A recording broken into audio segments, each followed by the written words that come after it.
All right, I'd like to call to order the Village of Lake Bluff Sustainability and Community Enhancement Ad Hoc Committee special meeting for Wednesday, November 3rd, 2021. Can I have a roll call, please? Certainly. Member Barrett. Here. Member Cole. Here. Member Hance. Here. Member Richer. Richer, here. Richer. Member Twitchell. Present. Co-Chair Purrier is absent. Co-Chair Renner. Here. You have a quorum. Okay. First up is the consideration of the November 3rd, 2021 special meeting minutes, which you should all have. Are there any requested changes, comments to the meeting minutes? I'll note here we did receive some requested changes from a few members, and so those are incorporated in the red line you have there in front of you at the dais. If you'd like more time to review this, you don't have to adopt these this evening, but if you like to, you certainly can. And if you do want to, I will entertain a motion to approve, or we can delay. Since they were all incorporated, so moved. Second? Okay, second. Roll call? You can do this one by voice vote. Yeah, all in favor? Aye. Aye. Okay. Next up is item number 4, which is if there's anyone in the audience who wanted to speak on anything not in the agenda tonight. Okay. Please come up to the microphone and give your name and location and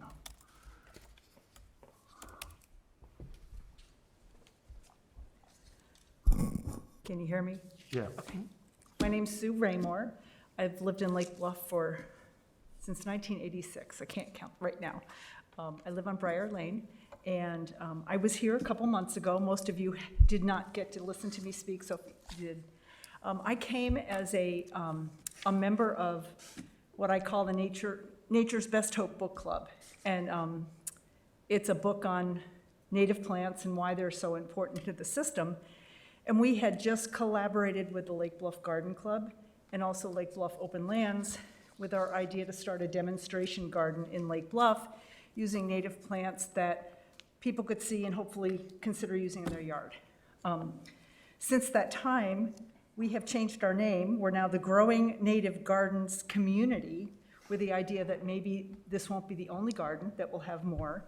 Still working collaboratively with all of us. And wanted to let you know that we asked potentially for land to use for the garden space. We did go ahead and work with the Park District also, and so we do have a bed that we have started. It's in Artesian Park, just west of the tennis court, so right behind the police station, so I hope everybody will go look at it. Today we were over there and put up some fencing, and we're going to put leaves on the soil. We started that. We've taken out the soil, we've taken out the sod. We're going to plant next spring. So now the fun part is figuring out what plants to put and how to do it and what's the design and how we want to do it. So we are moving ahead. And I wanted to stay in front of the group because I do think it's important, and I think we're of like mind. The only rigid decision we had on this is that when we plant the plants, they're all native plants. And the reason for that is many, but I just wanted to spend a little bit of time on that, and that's what I'm here for. Why do we want native? Because of the ecological function. Native plants work with the animals and the other plants in the area, and they do provide an ecological system. Using the plants, the definition of a native plant, the simplest one is plants that were here before the European settlers. So ones that didn't get brought in from somewhere else. When you look at plants, and this has been disturbing to me, and that's why I want to bring this to you, there is a term called nativars that's being bandied around now. And nativars are what they call native plants that have been genetically manipulated, really no different than a cultivar. And I think it's an important point because there's no evidence, except for very, very few plants, that the ecological function stays the same when they genetically manipulate the plant. So we don't know if that plant still provides the ecological function, and I think native plants are important for that reason. There's also hybrids, and so you can identify a native plant by the naming nomenclature. And I won't go into it a lot, but there's additional names or an X in the name. And I do have some information here that I will leave, and I gave to Glenn and Drew also. Many of the changes are made to make the plant prettier, to make it more horticulturally different, but we just don't know what it does to the plant.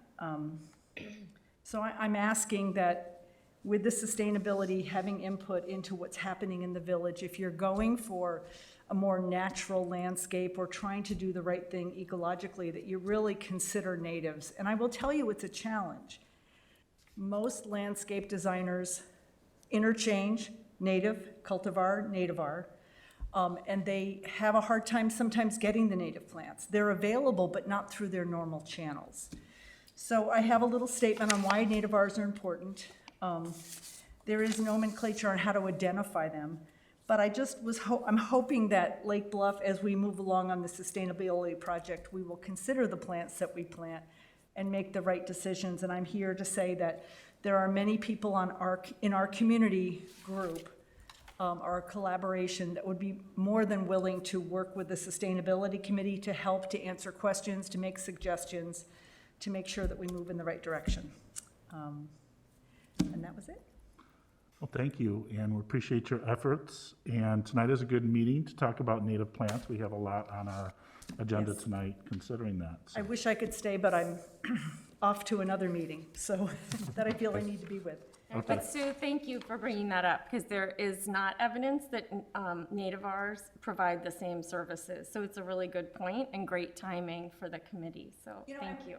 And that's why we made it so important for our garden, because people who don't know plants, it's a slippery slope, nativar, and suddenly you're planting plants thinking you're doing the right thing, and you'll still see some butterflies and bees, but not the native ones, not the ones Right. that really matter. Right, it's a good point. I will just leave this documentation with you, and I gave it to you electronically also, so thank you for your time. Thank you. Thank you, Sue.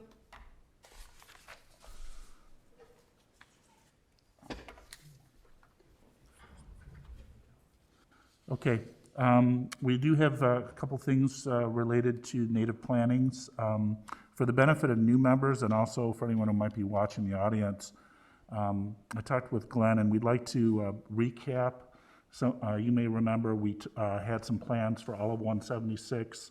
We had a playbook for native plantings, and I thought it might be good to just summarize the previous, where we're at, and how that helps us with these plans at Jawa, and get an update of where things are at in the village.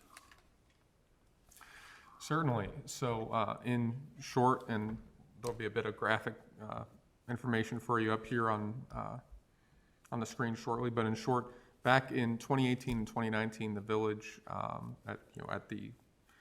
I should start even earlier. When this group was first convened, the Sustainability Community Enhancement Ad Hoc Committee, one of their goals was to make a plan like what you'll hopefully eventually see here up here on the screen. There we go. Which was ideas around landscaping for our key corridors, our key gateways, some of the highest visibility parts of our community and our public property, our public trust, really. So in 2018 and 2019, the village retained the assistance of Jody Mariano with Tesca Associates, who will be speaking with us just a little bit later this evening. Convened a number of stakeholders, including the Lake Bluff Garden Club, the Lake Bluff Open Lands Association, IDOT, Lake County, the Lake Bluff Park District, and others. There's a whole list in this plan, which I encourage everyone to spend some time with, to develop what is I'll scroll up here, the village's landscape playbook, or as it is more formally known, our thematic landscape identity gateway and corridor plan. And so what this plan aims to do, I think does pretty well, is try to balance a number of things. It tries to balance, of course, the importance of restoring native species to Lake Bluff. It tries to balance the interest of some members of the community in more formal or colorful landscaping.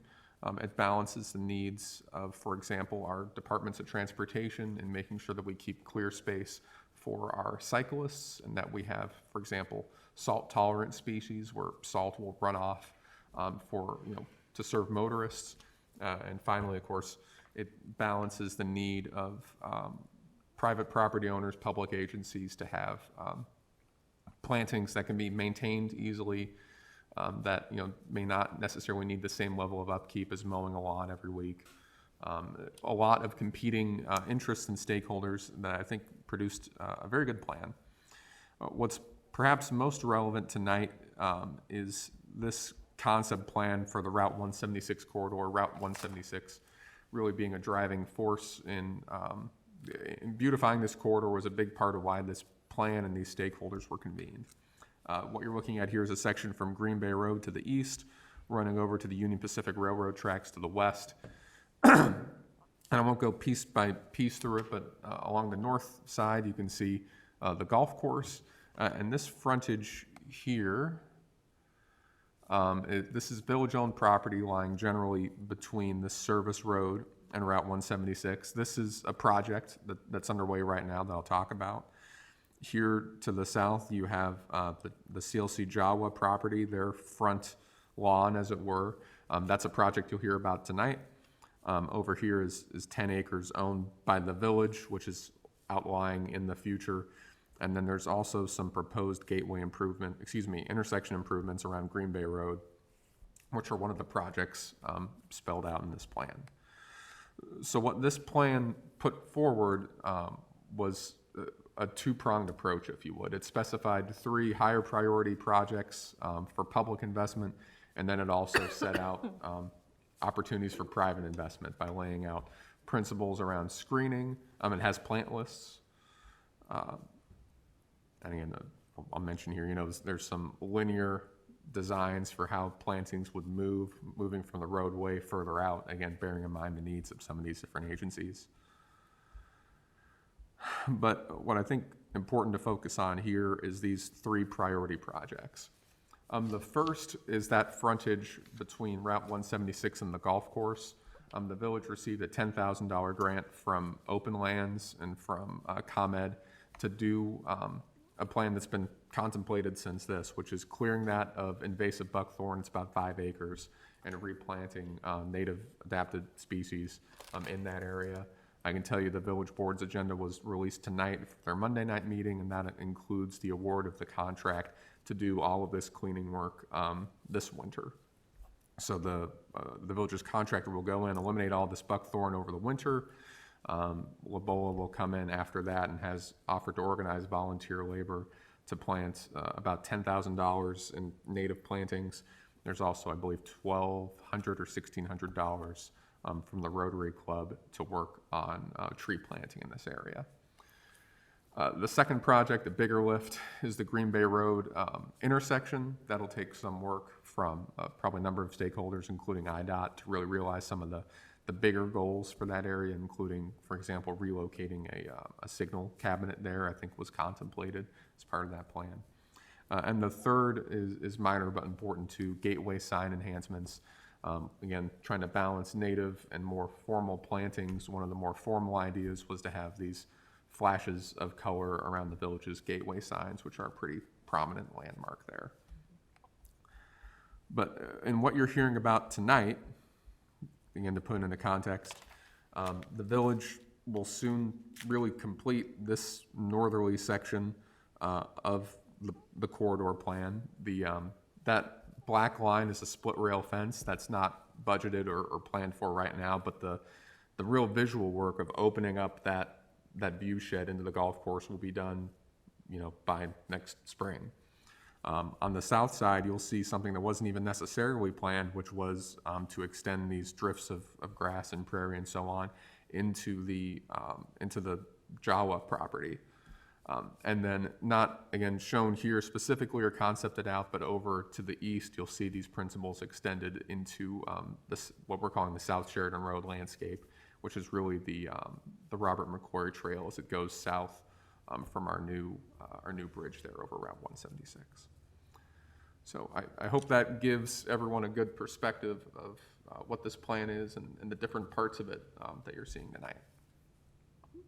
Great. Good summary.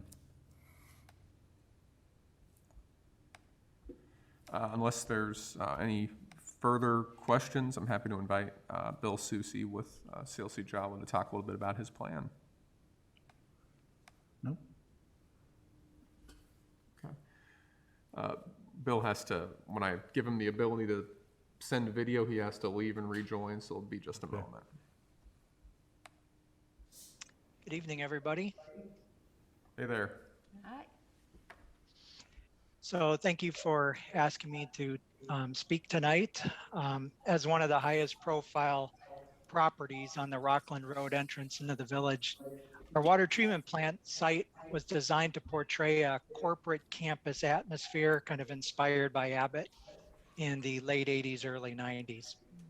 So you'll see that we have a treed and mown lawn typology that dominates our fenced and our unfenced areas. And we've naturalized the slopes of our water retention pond at the front of our property. And we support a grove of native trees and bushes between the pond and the bike path. Now, I was recently approached about restoring as much of our mowed lawn as possible back to prairie. And while we're reluctant to do so within our security fence perimeter, we are open to doing so outside of the fence line. And the specific areas we plan to address outside the fence line are marked as area 1, 2, and 3 on the aerial photograph on page 12 of your packet. And is that something that you could, you guys can see? If you give me just one moment, we'll Okay. put that up right now. Thank you.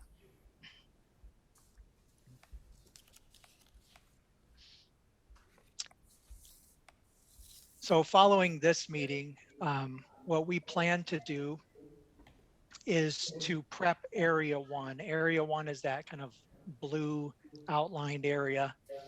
We plan to prep this area and install a native seed mix and erosion controlled matting. And the seed mix is detailed in your packet as low pro dry prairie with a flower mix.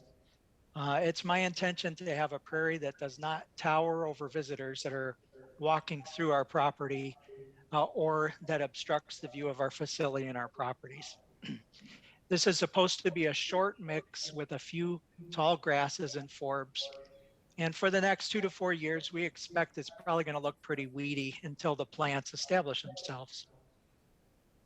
Also this year, we plan to reduce the stand of native sumac that's located in area 3, that green area, between the pond and the bike path.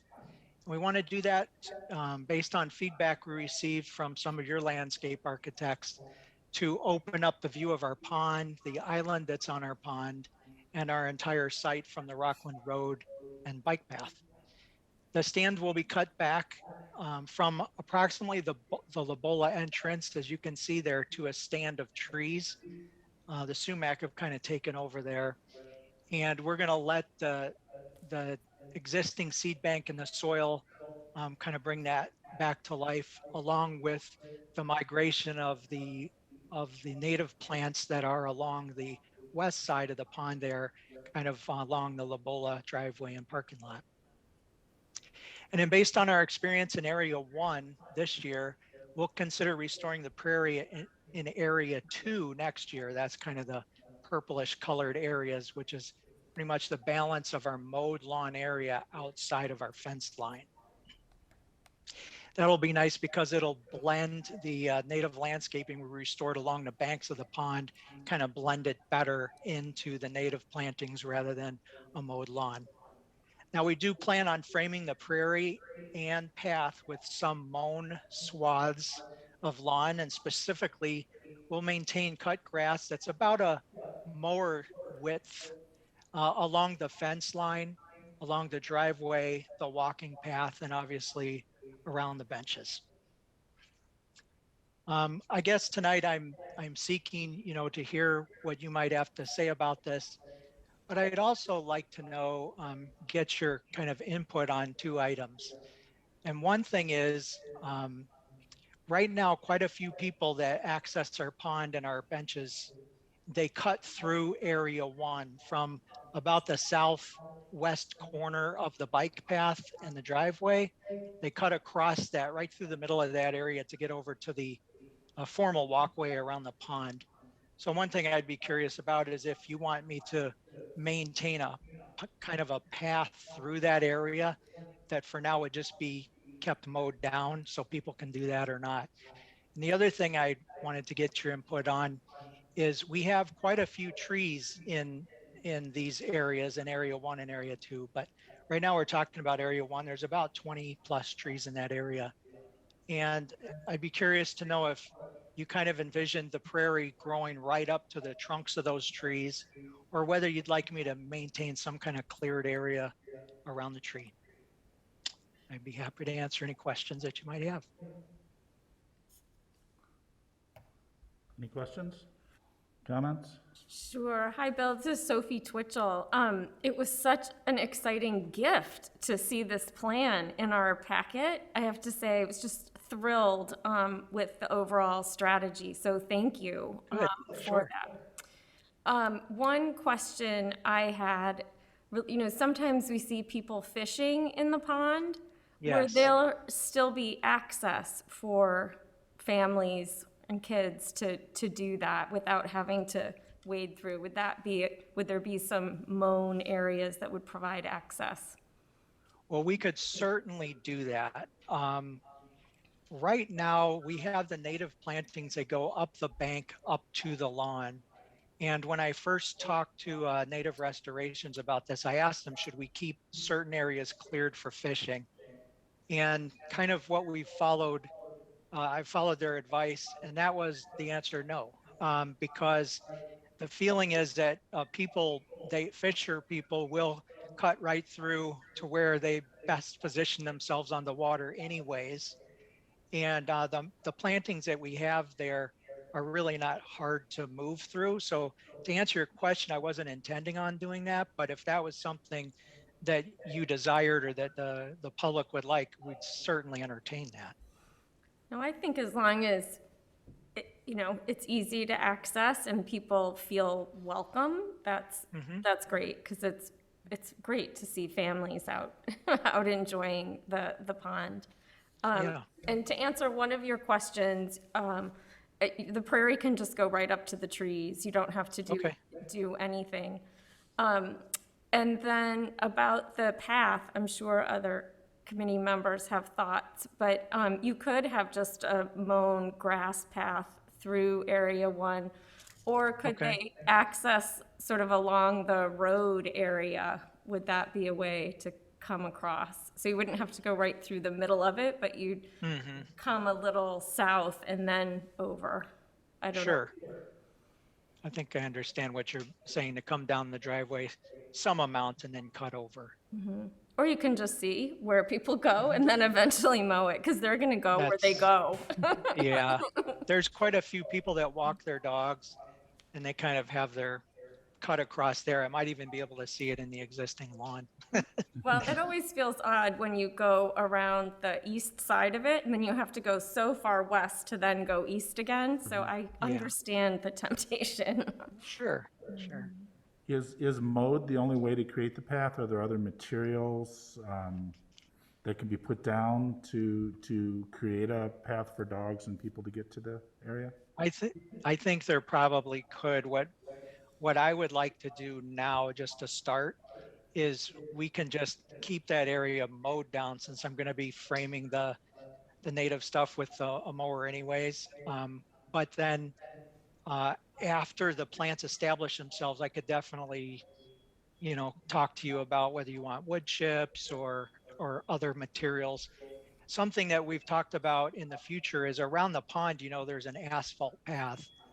And, people do appreciate asphalt, especially older folks who might have a harder time walking on different surfaces. But when we replace that path, I think we'll do it with something that's permeable. It's a little ways off, but I could see whatever we cut through that area 1 with, we would match it with whatever we replaced that asphalt path with. Okay. Any other questions? Yeah, I Yes. do. I'm sorry, go ahead. Bill, this is Nan Barrett, and first of all, I applaud your efforts to make this property so much more sustainable and actually quite beautiful. A couple of things I wanted to mention was, I do think a path through that Area 1 is a great idea. I know Okay. that it is children really have the experience of watching the butterflies and watching the things happen when they're sort of immersed in that. There's a small school here in our village that has a little patch of prairie in the front yard with a wood chip path, actually, and it provides quite a lovely botanical study of the Okay. plants and the animals and insects. The other thing having to do with the view of the pond, I happened to walk around the area tonight and realize what as I have many times, but it's such a peaceful ambiance to be able to sit on one of the benches and actually have some sort of view of the pond. And of course, if you let the prairie plants grow up, that there really won't be a view from sitting on a bench, correct? I mean, it would be all. I mean, my intention would be to keep the view onto the pond from the benches, not to sit there amongst the, tall plants, but that would be my intention. Great, yeah, great, that clarifies my question. And for the Sumacs, one more time, you're just letting the existing seed bed come back, there's no other restoration planned unless you decide to let the prairie migrate there? Yeah, I mean, we think because to be honest, if you may or may not notice this, but there are a bunch of trees kind of I saw that. to the, I guess to my right side of that green area 3, there's a little stand of trees. There's a large willow, and everything's kind of grown up in there so thick that last year we actually mowed the whole thing down. This year you couldn't even tell. I mean, it grew back so fast, which by the way is a real testament to prairie plants because it was a very severe drought and it didn't slow down any of these plants. But that area kind of grew in. So I kind of threw up my hands thinking about, well, how do I keep this clear? And it doesn't really make sense to just have this square swath. So in talking to Native Restorations, we kind of determined that if we took the sumac down from the Lobola area up to those trees, we can keep all that clear, expand the Lobola restored prairie that's over by the parking lot, and then maintain a clearer view of our island and the pond that way. So it would just be to reduce that stand of sumac there. There's plenty more. Right. Thank you. Yes, hi, Bill, my name's Marietta Hance, and I wanted to ask you a little bit about, first of all, let me say, it sounds like what you're planning is going to be almost a showcase of corporate restoration. I think it's really exciting that you have this vision. It's going to be wonderful to see as it progresses and then when it's growing. You mentioned that there were trees in Area 1, and I wondered what kind of trees they were if you'd had a tree survey done. We do know what those trees are because we've planted all of them. So there's oak, there's maple, there's a river birch in there. So my question is native trees. Yes, Okay. although they might be cultivars, or they're, but they are hardwood trees. Okay. And so we primarily, before we put those in, we talked to Canucan, and they have some very specialized people, and we tried to be consistent with what sorts of trees would be growing there. But I will readily admit there's more trees there than probably would have been there naturally, but we're big tree fans and we love the outdoors, and so we kind of went crazy. Okay, it's all good. I also see in your documentation here that through each stage you're going to be applying herbicide, and I wondered what type of herbicide you were going to use and the extent of it. So if you can tell us a little bit more about herbicide, because that's kind of a word that catches everybody's eye. Right. I'm a chemist, so that word doesn't catch my eye as much as maybe other people. It doesn't scare me as much as some people. And to be honest, to answer your question honestly, I am not sure the herbicide. Native Restorations just indicated that they're going to herbicide treat the area. So I do know that it's a herbicide with a short half-life in the environment because they're going to then go through and actually seed on top of that soil that they've herbicided. But I can get back to you with an answer to that, but I do not know what the herbicide is. Great, that'd be great, because if we're asked, then it would be nice for us to have a better understanding of that. The other Okay, thing I will find that out. Great, and I also know that you're putting seed down with mat, and I wondered what kind of mat you were gonna use, because some mats are made with plastic and some mats are made with coconut and recycled newspaper, so I wondered what your choice was there. That's also a good question that I will get the answer to. I understand your concern because as a regional water treatment facility with a huge system that covers 100 square miles, we're constantly digging and restoring along roadways. And yeah, it's very irritating to see the plastic, Right. matting that basically stays there for eternity. So I will find out what their intention was. And, without knowing the exact prices, I don't know how much it is to use a natural mat, but I will make every effort to, if that hasn't been included here, to try to do something that will be biodegrade in the environment in a reasonable amount of time. Yes, that'd be great, because the plastic, they will tell you, will biodegrade in about 2 years, and it really doesn't. No, I know it doesn't. So how should we leave this? That you'll get back to us then about the mat that Um, we used? Yeah, I guess what I'd like to do is I would really like to move forward with this, but I don't know that I'm in a rush because they indicated that we would start the herbicide treatment immediately, but perhaps we still have time. I wanted to get it done this fall while, while the grass is brown and the snow's covering things so that, it looks it looks poorly for the shortest amount of time. And then in spring, things are starting to green up. But I can get back to you. I'm sure I can get this information tomorrow. Great. And then I guess perhaps through Glenn, um, he can distribute that information and then I can get your feedback. I think we should know those things. Well, we can possibly still make a motion to approve this or support it conditional on two issues, just to move forward so that we can keep it going. Is there a herbicide so that maybe we can move it quickly? Is there a certain herbicide you prefer or something about it that you would like us to use? Well, I'm sure as a chemist, the neonicotinoids are, something that we'd like to stay away from. Mm-hmm. And maybe you can, Okay. maybe if there are people here who don't know what that is, maybe you can tell us.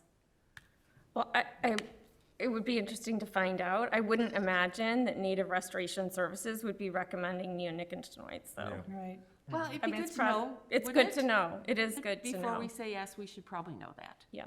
Yeah, so let me dig into that and make sure that we're not using neonicotinoids. And it's part of the agency's vision to be stewards of the environment because obviously our entire existence is based on water in Lake Michigan. And That's right. we want pure water as clean as possible. The less work we have to do with the water, the better.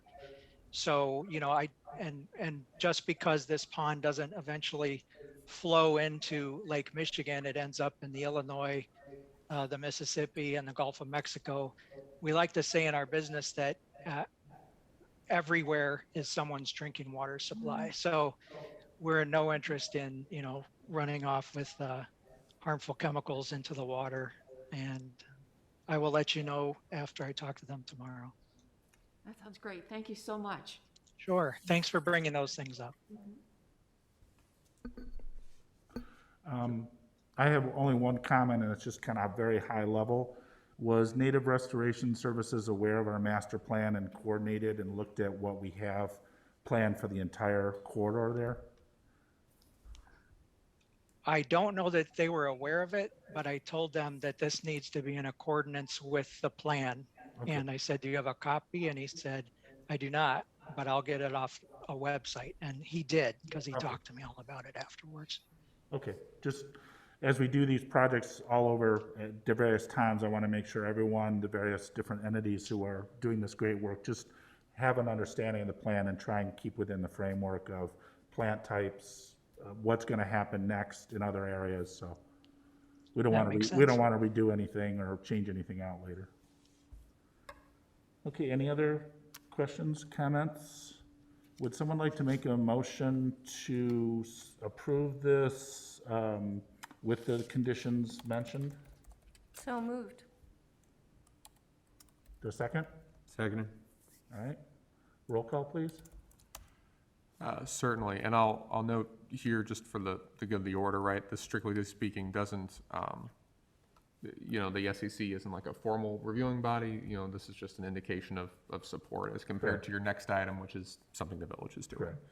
Correct. With that said, Member Barrett, Aye. Member Cole, Aye. Member Hance, Aye. Member Richer, Aye. Member Twitchell, Yep. Co-Chair Renner. Aye. Motion carries. Thank you so much for doing this, supporting it. Thank you all, and it'll be fun to watch it grow together. You will. Can't wait.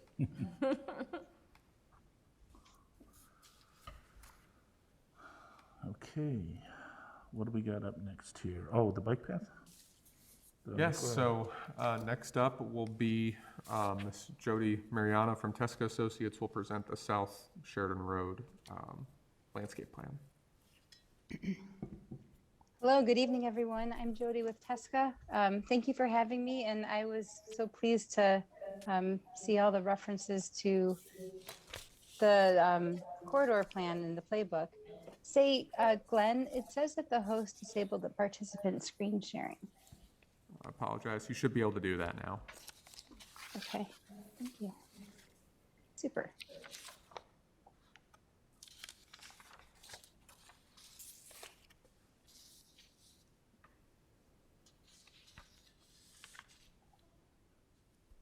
Okay, is everybody able to see this okay? Yes. Yes. Great, thank you.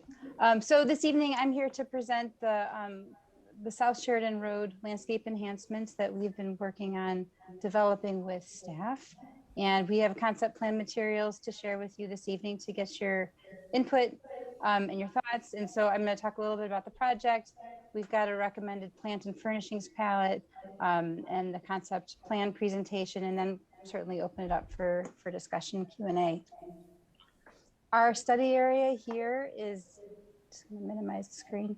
Our study here is this section along Sheridan Road, Sheridan Place to the south, and the metro station parking lot and entry drive here to the north. We're looking at both sides of Sheridan Road. We're looking at the east side of Sheridan Road that is primarily public right-of-way up to where the Park District property is at Artesian Park and these other areas here near the Sheridan Road cutoff. On the west side of the road, we're looking at the areas on both sides of the McClory bike path. So the bike path is winding its way through here. We have a couple of places where it crosses the road here at Sheridan Place near the middle school, and then another area here just south of the cutoff. So we know that we have some right-of-way space that is controlled by the state, and we also have the space on either side of the bike path that we are primarily planning to add plantings to. And just as was mentioned earlier, the goal is to do this within the context of the corridor plan direction, the playbook. So these are some photos of the areas that we're looking at. This is Sheridan Place and Artesian Park. And you can see on the east side of the road here, this photo is a pretty good example. We have public right-of-way approximately to where this tree is planted, and then this is Park District property. So, we're thinking about things like understory tree groupings, which are within the playbook recommendations next to these other existing tree materials. The trees that are out there today are generally a mixture of cottonwoods, oaks, elms. There's some understory things like this crabapple here. And then on the On the opposite side of the road, we have a lot of treed lawn areas like this. Another view here looking at the mid-block crossing. This is south of the Sheridan Road cutoff, and so we have the split rail fencing. We have you know, kind of a rural roadway shoulder here with gravel, and so we'll be thinking about how we can, you know, safely place plants away from the roadway and appropriate heights next to pathways and things like that. This photo here was taken during the summertime when the bridge was under construction, but we are making recommendations for a couple of elements that are there in that pathway where it goes down closer to grade. Some other images. This is also within our study area. So this is on the west side, again with the bridge construction. And then up here on the right-hand side of the screen, we've got some views looking across the cutoff where these wonderful oak trees are, and also a section going over the bridge here.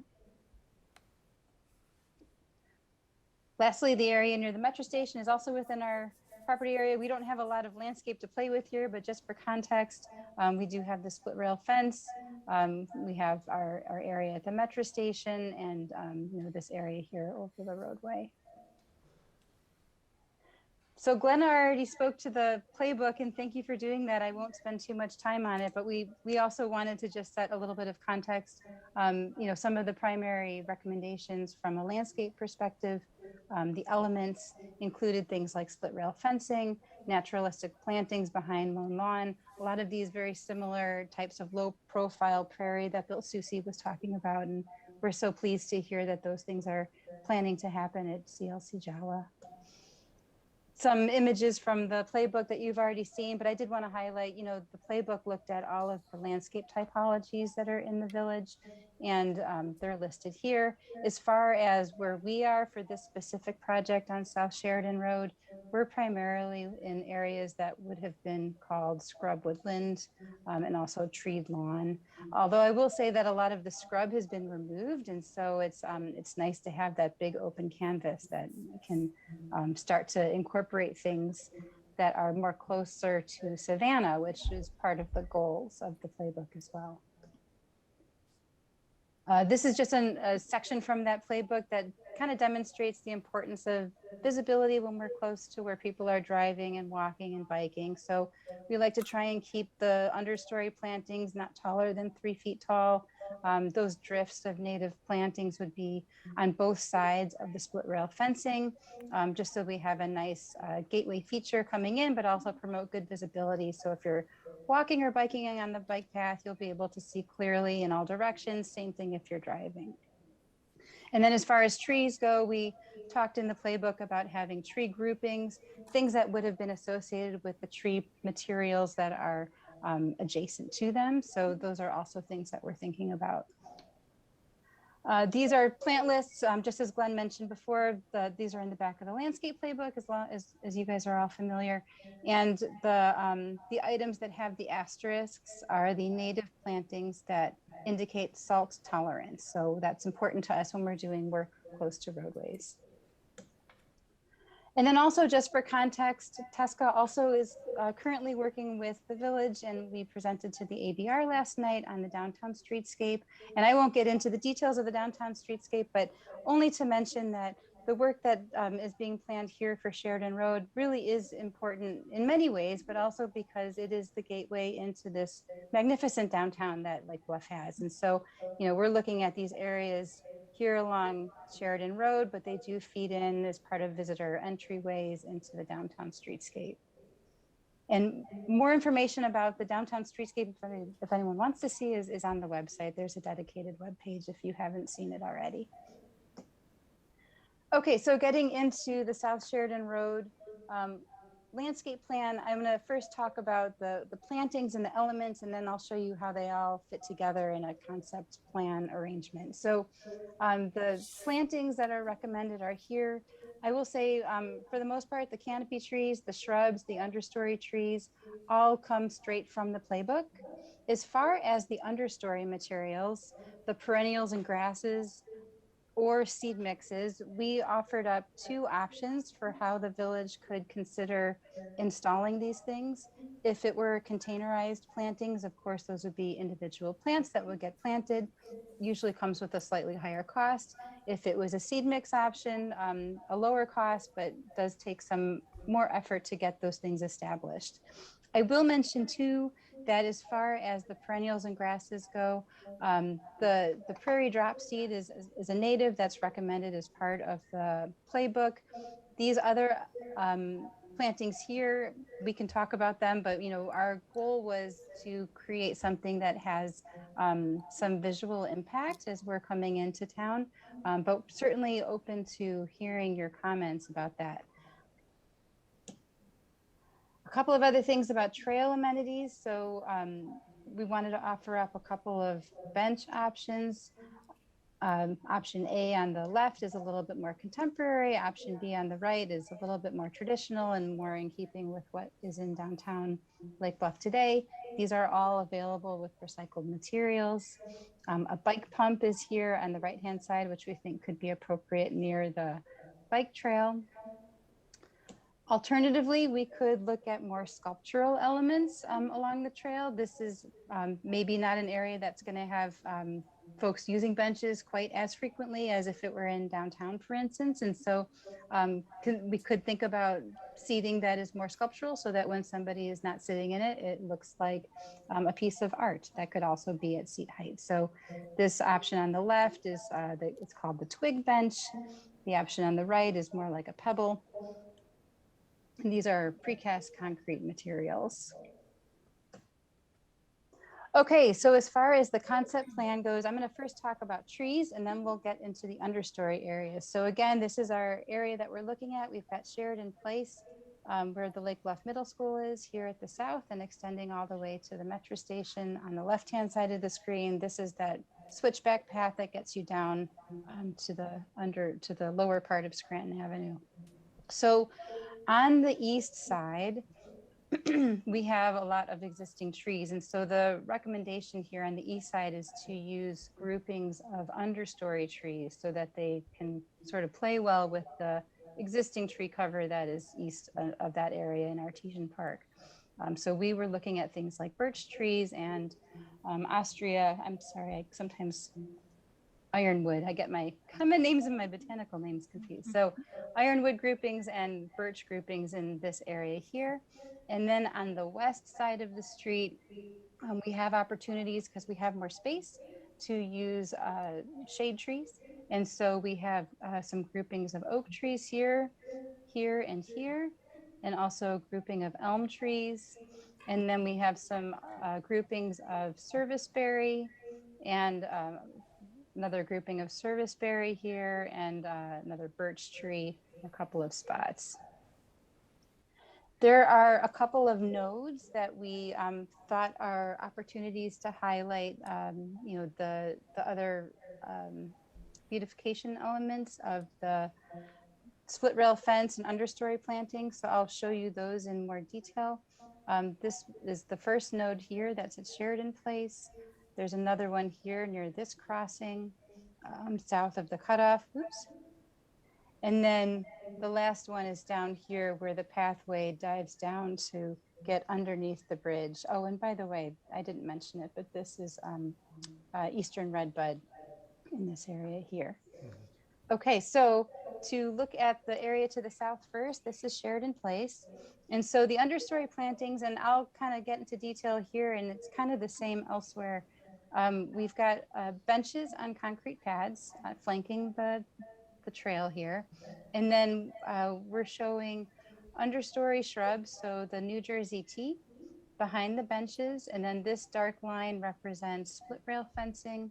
And then in front, facing the road, we have the prairie drop seed. And so that provides a nice edge. It provides a nice kind of consistent green mat so that it doesn't look like there are, kind of dyed back plantings facing the roadway.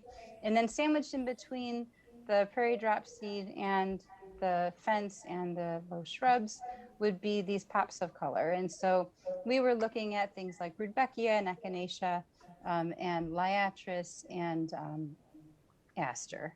And so that's these colors that are in here in between. Same thing happens on the opposite side of the road here near the school. Moving through, this is the mid-block crossing south of the Sheridan Road cutoff. Again, this is our bench pad, and we've got an opportunity here for our bike pump, or our, like we called it a repair station here, but it would just be a bike pump.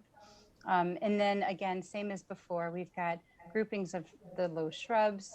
We've got the groupings of the prairie drop seed to kind of create that nice edge. And then we've got our colorful perennials in between. The same thing happens at these spots here. We would have mown lawn in between the edges of the pathway and these plantings, just to provide some good open views and kind of clear distinctions between the path and where the planting bed begins. Same thing on the opposite side of the street here as well. And then I think lastly, this is that bike path node where the path, this is the bridge that is going over the lower Scranton, and then this is the ramp that gets you down to the North Shore bike path. And so this was an opportunity for a couple more benches. Here we've got the Girvilla shrubs, and then the eastern redbud understory trees. We applied some budget costs, and we looked at doing this as a couple of phases. And so as far as the cost for the tree plantings, we've got about 50 trees planned here. So 38 are understory, 12 are shade trees. That would be the price for the trees. And these things could be certainly phased in. The trees can go first, the split rail fence can go later, the paving and the furnishings can always go later as well. The benches, of course, need to be going in with the concrete pads. So we called that a base cost of $69,000. And then as far as the understory plantings, we offered up two options. If they were containerized plantings, that would be approximately $50,000. If they were seed plantings, it would be in the range of $30,000. And so with that, that's all I have, and I'm happy to answer any questions or comments that you might have. Thank you. Open it up. Comments, questions? Yeah, so Jody, it's exciting to see the plan coming into action. It's Sophie Twitchell speaking. The one area where you lost me a little bit, I have to confess, is we'll go back one slide. There, yeah, no, what, yeah, right Sorry. there. So, Yeah. no, the back, go forward one, the little one where you're down. The little one. This one? This one. Yep. So Yeah. I spend a lot of time walking here. So when we had a major flood event, that was all underwater. Like, I would not recommend investing in benches and stuff down there. I think it's a mistake. Further, it's really hairy there. Like, you are afraid you're going to be taken out by bicycles coming down the bike path or cutting through that little place. So you don't want to linger there. I'm afraid if someone were resting under a bench, they would get taken out. So anyway, that was my first reaction. Bikes coming down that way and bikes coming the other way, Well, it is a dangerous. it's a little hairy. So You're not bothering me. anyway, that was my, although I love the idea of the red buds. I have some visibility concerns too with a couple of these things. Hi, Jody. Thank you so much. My name's McCamey. My name's McCamey. I agree that this area floods a lot. It's also totally overrun with invasive species like buckhorn and stuff like that, making maintenance is going to be of this area pretty intensive. Also on in our Y corner, kind of I don't even know how to explain it, where we see North Shore bike path on there, as well as going up the hill towards the top. That, up here. yeah, that is a blind corner. People come down that path, that hill right there, very quickly. Same with around underneath the viaducts there. They come very quickly, basically from all areas. So I think visibility is a big concern about that. I also have some concerns about crossing into Artesian Park. Do we lose her? I'm here. Oh, It only shows one person at a time there on the side, Okay. so she's still with us. so I'm going in- listening. Artesian Park. Yeah, this one here, just Yeah. the proximity to the road, and it's not really clear what the heights are in terms of how high those plantings are gonna get. This is a main thoroughfare for everyone getting into Artesian Park. A lot of children depend on it to get to school.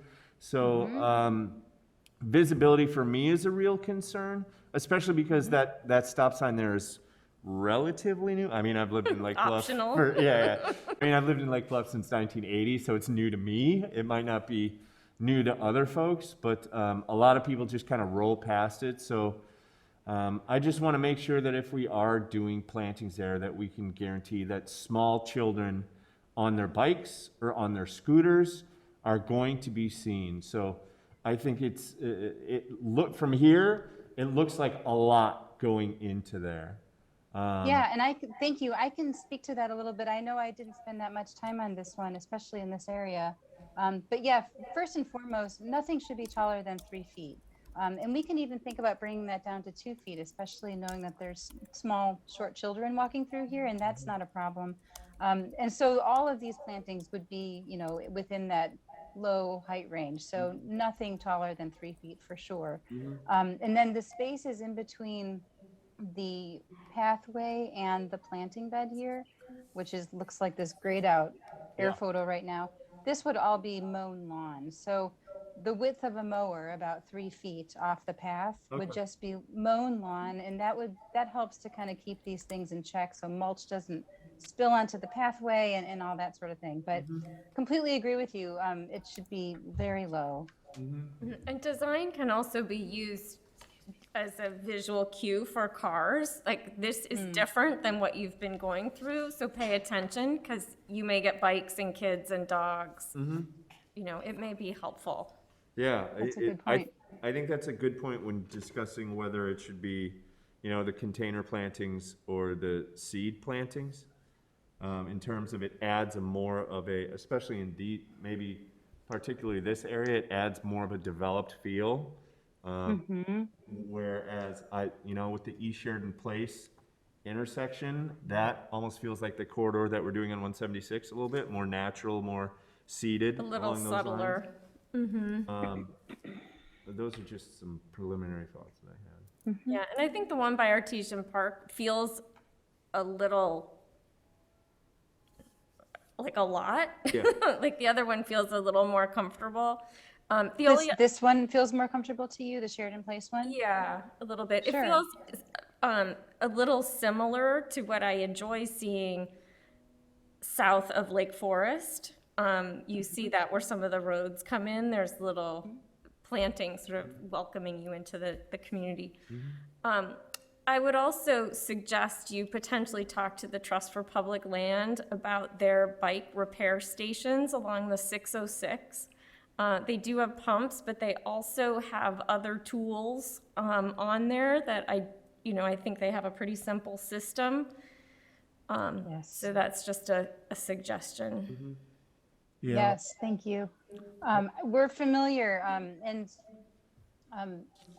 staff is also welcome to chime in here. I think some of the concern with the bike repair stations that had other tools hanging from it was that some of them tend to get stolen. They do, yeah, they do.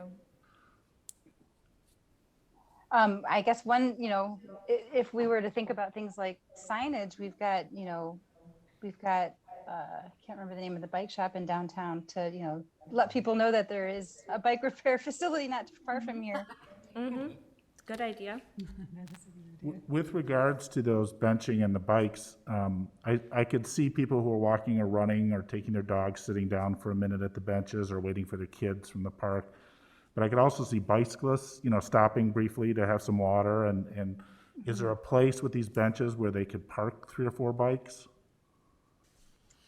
We can certainly incorporate that. We didn't think that people would be parking them and walking away, but I can see what you're saying. No, that, they might just could be park resting. it next to, park it here so that you can sit next to it. Absolutely, it's a good one. The other thing is just garbage cans. Wherever people are hanging out. And you need- recycling cans. Well, there's a lot of Yes. people with dog poop bags around these trails, so. I mean, Oh, that's a good point. Yeah. Yeah. I know that the village was also planning to do lighting along that path, and I believe it's been delayed a little bit due to funding. Didn't get a grant, right? Yeah, so the village sought some funding from the Illinois Safe Routes to School program. I think that was 2018. We did not receive funding, and it doesn't look like we would be competitive for that funding in the future. Right now, I think there's about $250,000 in fiscal year 2025 to do that. I forget how far south that extends on Sheridan. I don't think it goes all the way through the entire project area, but I know it gets at least part of it as it goes. It tries Yeah. to light that whole intersection there. Yeah, the Not the only going thing I would down. mention is even if it's possibly 5 years from now, that you take a look at where that lighting would go. And I don't want to diminish any of the landscape because I think this is amazing. But part of that safe routes to school was not only lighting, but visibility. We have a lot of children going through that area. And I love that right now it's been cleaned out because it's very visual. You can see the kids biking and everyone's open. So when you think about your planning plan, make sure, very similar to what you did on 176, where there was some visibility from the people on the pathway to the road. I think some of that would be beneficial to the children. That's a great point. Thank you. Was the lighting planned, was it pedestrian scale lighting or was it roadway scale? It was pedestrian scale and a little extra because it was made for bicyclist So speed. There's a Oh, draw, okay. there's a drawing that could be forwarded to you. Yeah, Thank you. We can That'd give be you those great. plans. Yeah, you can forward the lighting plans to her. And then just to emphasize what our visitor before, Sue Raymore, was saying, hoping that the plants are natives, not nativars. Thank you. I wanted to mention that too. So let me get back to it. And she is absolutely right. Some of the native plantings have been hybridized in the cases where we do a lot of roadway related work, they've been hybridized to be able to tolerate salts. So salts and the height. So as far as the straight species natives, the trees and the shrubs for the most part are that. And so I think that's very simple to address. I think the other element would be the perennials and grasses. So if we wanted to go with a seed mix, we would specify something like a low profile prairie with select flowers, and we'd make sure that they are things that stay low. If it were containerized, same thing. So I think we know that the prairie dropseed is a straight species native. We probably might think a little bit more about which of these, if any, we use, or if we swap them for straight species. I think the sacrifice is that we may not get the same kind of punch of color that we were thinking about in terms of creating this visual gateway, but that would be okay too if that's the direction the village wants to go. I wanted to add to that. Jody, hi, it's Marietta Hance.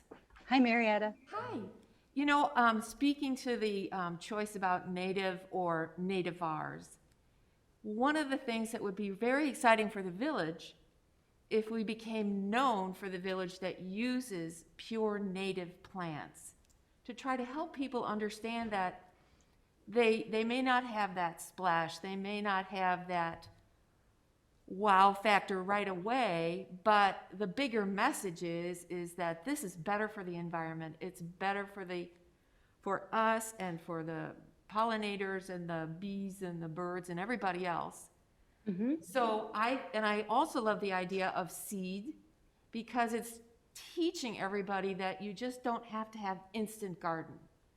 If you have a seed, it's less expensive. You can get a beautiful pure native mix. And so I see a wonderful teaching opportunity here, because we're trying to get everybody to change their idea of what beautiful is. And beautiful doesn't necessarily have to be these splashes of color. They can be, this is native and this is why, and this native loves living in Lake Bluff, and you can plant it in your yard too. So I guess that's my comment about, I believe, and I know lots of people do, that a pure native seed mix would be a great way to teach people why natives are valuable. Yeah. The other thing I wanted to ask, and we mentioned it a little bit, is that there's buckthorn, there's a lot of invasive plants. Is there a plan to remove all of those and continue to maintain to keep invasives out and eventually eradicate them? Sure. I can start, and then I would invite Jake and Drew to follow up. But as far as we understand, all of the buckthorn in this area, especially on the west side within the public right-of-way, has been removed. And on the east side, it's been removed up to the Park District property. So, and correct me if I'm wrong, but I believe that the buckthorn that is shown in this photograph, for instance, is not on village property or public right-of-way, but it's Park District property. Is that correct, Drew? That was a yes, Jody. Thank you. I don't know if you I heard agree him with shouting that. across the room.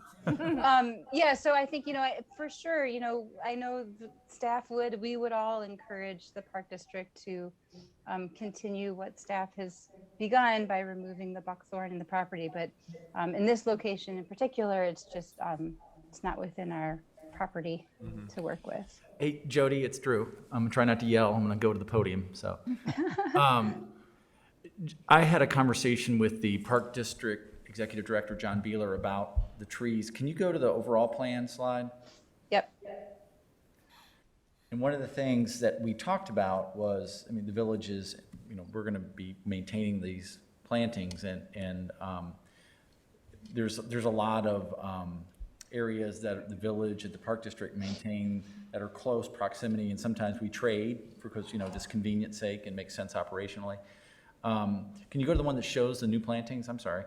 But what I wanted to communicate is I had conversations with John, and he was very supportive of the new plantings on the east side of the right-of-way, and was even willing to treat them as if they were on his own. In terms of maintaining them, they would do gator bags and support them and help. As far as the I would call it the high vis crossing right there, the main crossing, he's not committed to maintaining that area, but I think we can figure that out. But I was pleased to hear that he wanted to do that. I did not speak to him about continuing to remove buckthorn. I think the Park District, and I like others, and I'll say Tangley Oak subdivision, has been hesitant to remove buckthorn because it provides a buffer yard between properties. I think maybe that's something they would consider with the addition of these new plantings. Kind of here we're going to put this buffer in, maybe you can start removing the buckthorn as you move further east onto their property. Because they have been removing it a little bit at a time, like we have, the village and our public works has been doing so. The overall plan, and Jake, sprinkle in your thoughts on this if I misspeak, but the village has been doing the removal of buckthorn up and down this corridor over the years when we've had downtime in the winter. Sometimes if it's not snowing and it's cold, it's a good time to go out there and do it. It's a great time because you're not disruptive to root zones, the ground's frozen, we can get a lot of work done. Last winter was one of those cases where we were able to get a lot done, and we had to stop because we can only go so far, a season. But I think ideally, long-term, we're gonna keep moving north along Sheridan Road and continue opening up large sections. But it's a matter of resources. And as we found out, 5 acres is about $30,000 to remove. So it's if we can do it on our own, we have downtime, it's a more economical way to do it. But it's just glacial, and that's the rub. So. And can you speak to Drew, can you speak to the railroad property and just how is that made? Because I know there's a lot of invasive species, specifically down underneath the viaduct there. There's just a lot of just gross invasive species that are down there. And granted, it belongs to the railroad, so technically it's not our responsibility, but it's just, it poses a real natural hazard, you know, in terms of the invasive species that are there. And Well, what it could it's- potentially bring into all of this work that we're about to do for the village, you know? Like, that's where the highest amount of maintenance is going to come, is from all of those invasive species that are gonna come in from there. And it's, I've walked this area with Jody and other landscape architects, because it's a mess, Yeah. right? You know, you have all these volunteers of trees, and the canopy trees there, you know, really create difficult growing conditions if you're gonna try to do something else. There's bizarre changes in grade that don't make sense. It has, it's the first place that floods, you know, that area floods, then the viaduct floods. There's the railroad stone there, there's, you know, it's just a mess. And everybody that I've spoken to thus far have been like, you know, don't take the lipstick off the pig. I mean, it's like if you try to uncover it, you're gonna expose what a mess it really is. Yeah. Well, there's a really nice colony of jewelweed there, just to give it like one positive. There's a really nice what? I'm There's sorry. a really big colony of jewelweed there, which Okay. is a native. So anyway, just to put like one, maybe that's the lipstick, I don't know. But it's different. I mean, because we've talked about it, it's like, wow. I mean, do you turn it into a pump track? Do you do something to create, you know, some other Yeah. amenity? Because it is a weird, you know, it changes in grade again, and it's. And I will tell you, during construction and the clearance there were local kids taking mountain bike. They were creating trails. I don't know if you saw those trails, dangerously close to 176. I was, you know. Oh, yeah, we used to do that all the time when I was a kid. Yeah. So, but the idea is like, yeah, what can you do to make that space beautiful and/or something to become an amenity? Because it is. I mean, it's that area as well as the switchback area across the street. I mean, that's like those are opportunities, but they're difficult to come up with good ideas. I mean, if we're planning on getting rid of the one down in that area, could we potentially look at moving work to the switchback over? Is that public property, or is that still, is that Lake Bluff property, or is that still railroad? It's railroad. Oh, is it really? The switchback is? Yep. Ugh. Yeah, and it's Yeah. the relationship that we've had through leases with, you know, we are a subtenant of Metra, who is a subtenant of the Union Pacific Railroad. And so it's, the agreement we have is that the railroad will pay for anything that's, you know, that $3,000 or greater. But what's happened over time, for example, the whole rehab of the train station that took place 3 years ago, Metra said, well, why don't the village, you do it, and we'll give you the money. So they just, you know, they're thin on resources. So it's been an unusual relationship, I'll say that. And Okay. they're not necessarily motivated for beautification. Right. It's not the top of their priority list, I'm sure. No, and the Yeah. truth of the matter, and Jody, you may have seen this in other locations, but, you know, I don't think it's unheard of to say that railroad have over the years like buried entire cars next to the road. You know what I mean? It's like what they've done and how they've handled their property. Yeah. Can be shocking. Yeah. Restorative. Yeah. But yeah, I mean, that's the area. We looked at that particular little switchback area where she has the two benches. Originally, the first draft that we talked about internally had a third bench on the far west side, you know, kind of created this little nook there. But we talked, because when we're plowing, we're going down the hill and we push snow directly there, and so we can't put it there. So, but your concerns and comments that were voiced regarding speed of cyclists and path users through there, I mean, we're talking about putting up a mirror or some other ways, some other signage for warning purposes, because people, you know, treat it like a velodrome of sorts, right? And they come flying through there. I mean, when you're a kid living in the Midwest, a hill that size is very exciting. Right, your topography, awesome. Yeah, right? it is. You might as well be mountain biking down Yeah. that thing. Okay, so you can put a mini cloud gate, the beam down there with reflective, so you Right. can see people coming and going. You know, they were selling those at Cloud Gate just this week, and I can go grab one. Yeah. Yeah. Yeah, that's So, actually, but that's an area that needs more study. And I mean, I challenge anybody to come up with great ideas. It's a tough area to work, so. Cool. Challenge accepted. Yeah, I was gonna, if I could chime in, Drew, I don't know if you guys can hear me. We can, Jake. I know, Drew, yeah, you can hear me. Well, we've been talking about that for years, and I think even everybody we've consulted down in that switchback area have all said the same thing. It's like, you cut it back some and make it look decent, but don't cut it all down, because you're going to be looking at something that you can't replant and make look good again. It's really, that's what basically we were told. And the switchback on the train station side, I mean, Drew, I don't know how many conversations we've had about that. It all ends up in the same place. Like, well, we'll just weed eat it for now. And, it's been like that for, it's been like that forever. And that goes from the west side of the railroad tracks, from the Montessori school east. I mean, all that area. It's tough. And there for the longest time there were some, I don't know, were they spruces there, Jake? Yes, there is some. Yeah, there's large spruces that finally gave out, and now it's like trying to reestablish plantings on that steep slope. We talked to Jody about that too, where there's some opportunities to do some other things, but it's just a tough area to plant. And just to emphasize real quick, I don't know who's met Jake before, but Jake Turlap is our superintendent of public works. So he's responsible for, among other things, maintenance of the village's public property.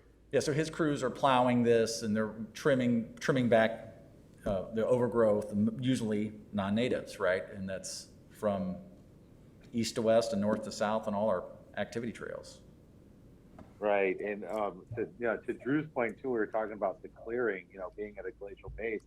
One of the, it's easy for us to cut it all down and clear it all out. The hard part is to restore it so at least we can get grass growing. That's one of our hardest parts, to get all the stumps and everything out of the way.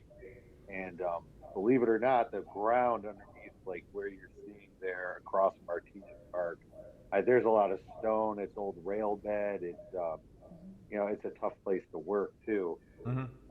But a long-term vision is to have it all green and kind of that blank canvas for all this other stuff to go back in, and not let it turn back into what it was.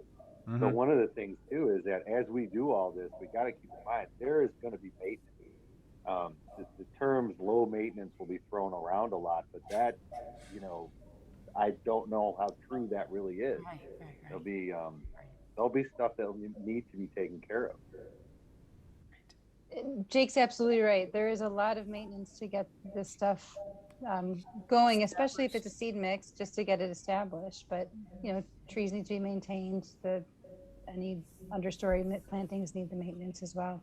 Jody, could you zoom in on the crossing that has the bike repair station really quick? And I think Glenn put this in the memo to you all, but so the village is, we have benefited so greatly from the Lake Bluff 125 committee over the last 3 years and all the work that they've done in the celebration of the village's quasi-centennial. And one of the final gifts that the committee is going to be providing to the village is actually providing a good chunk of change to do that particular area there with the bike repair station and the benches and the plantings. So I think there is a desire to have a more complete bike repair station, to your point. I think the idea that the comment about places to park bikes, that's a great idea, and so that I think that's going to change a little bit what the footprint looks like. But I mean, those are all I think within the realm of what they were wanting to do. And Jody, you'll like this idea. One of the things that they wanted to do was to have some sort of signage or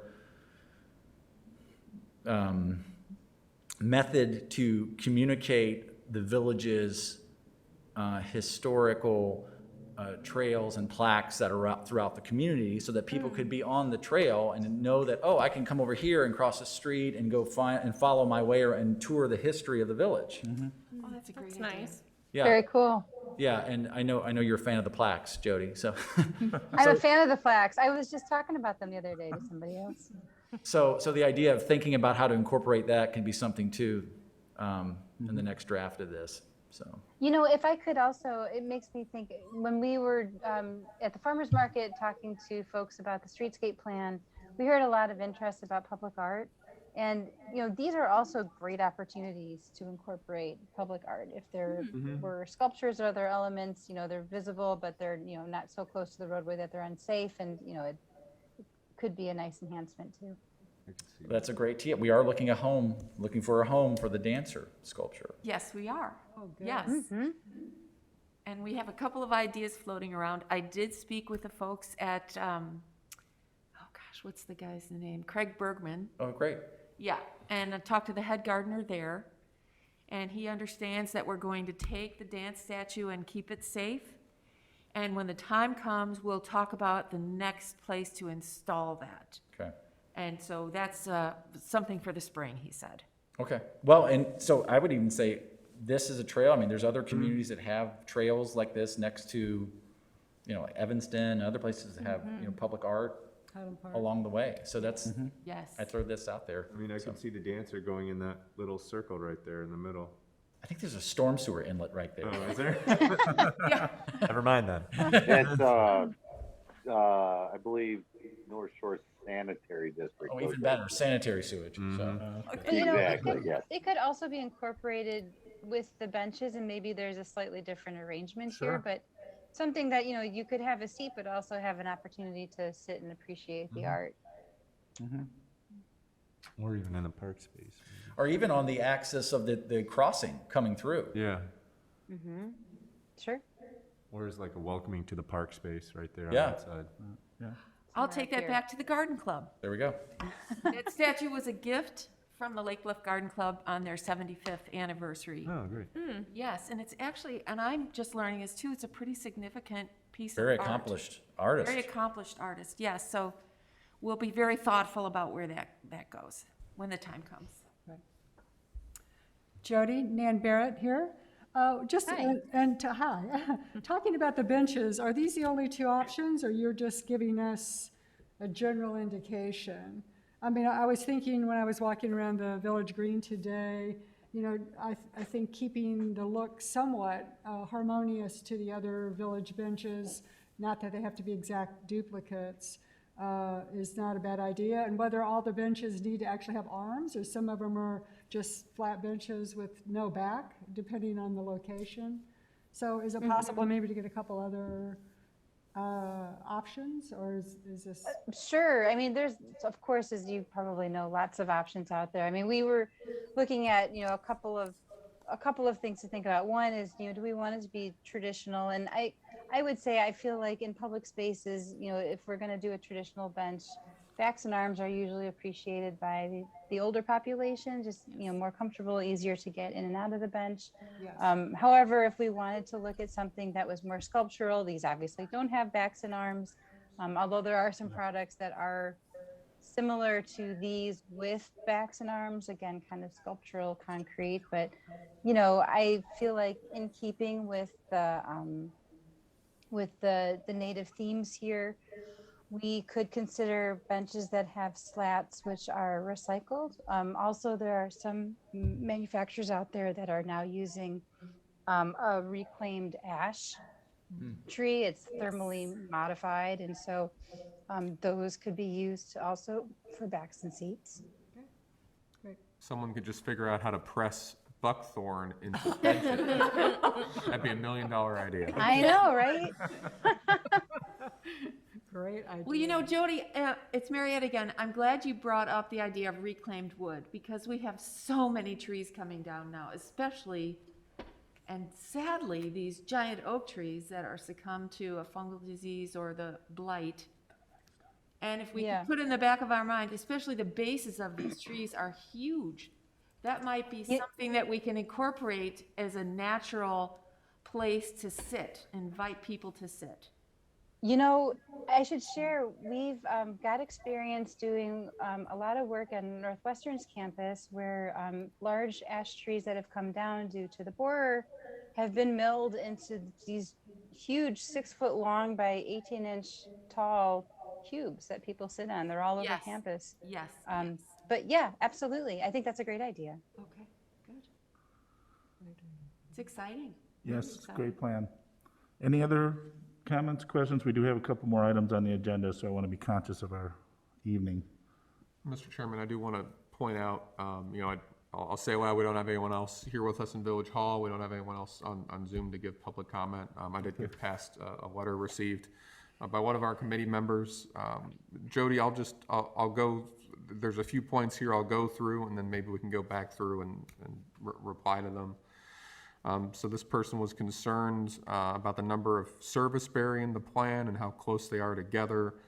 They suggested maybe reducing the number and maybe adding in some black haw, viburnum, or nannyberry.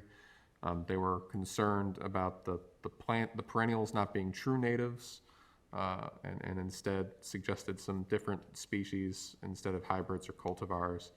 And then they were concerned about the presence of hardwood mulch in the proposal. Thank you. I'm happy to respond if there's time. I think it'd be great if Sure. you responded. Sure. And of course, everyone else's comments are most welcome too. And I appreciate the comments. So as far as the quantities of serviceberry, this harkens back to the playbook and this desire to have groupings of materials so that it's not just a one at a time, but it looks like it's sort of tumbled out of the forest that's right there. We have 50 here. Of course, we can certainly scale back some, but I think, we are looking to make a robust statement for cars that are coming into Lake Bluff from the south. And so we think, groupings are a good idea. If we want to shave back a few, I have no problem with that. As far as the cultivars go, I don't disagree with the conversation that we've had. I think we can certainly incorporate an all native plant list and still do it in a way that keeps the plantings relatively low and also colorful where we can. The hardwood mulch question, I'm a little bit unclear about. Shredded hardwood bark mulch is typical. It's an IDOT standard whenever we have plantings on IDOT right of way, and we're close to that.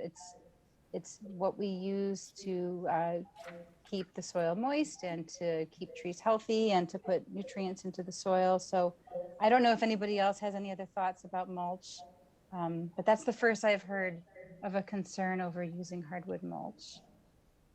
I have a question. What would you use instead of mulch? Well, as you all know, there's organic mulches, there's inorganic mulches. So, we do some work for CDOT in the city of Chicago, and they use lava rock, which doesn't really do anything to help the soils, but it's more a maintenance thing than anything. So if we were to look at organic mulches, there's various grades of the hardwood mulch. It could be shredded, it could be not shredded and just be more chips, but that's not really providing that nutrient into the soil. There's pine fines, there's cocoa pieces, there's leaf mulch, but I wouldn't recommend those, especially in an area like this where we have kind of a harsh roadway environment. We don't want these things to blow away. We want to maintain a good 3-inch depth, which is a typical standard for tree plantings and roadways. I should probably study the plan a little bit better, but are these paths going to be treated with salt? Are they going to be plowed? And if so, how do you keep mulch if you have to plow it or clear snow away? And I Sure. guess the other piece of that would be, what have you done in other suburbs like ours? I know when we spoke before that you'd really done a lot of work like this in other communities.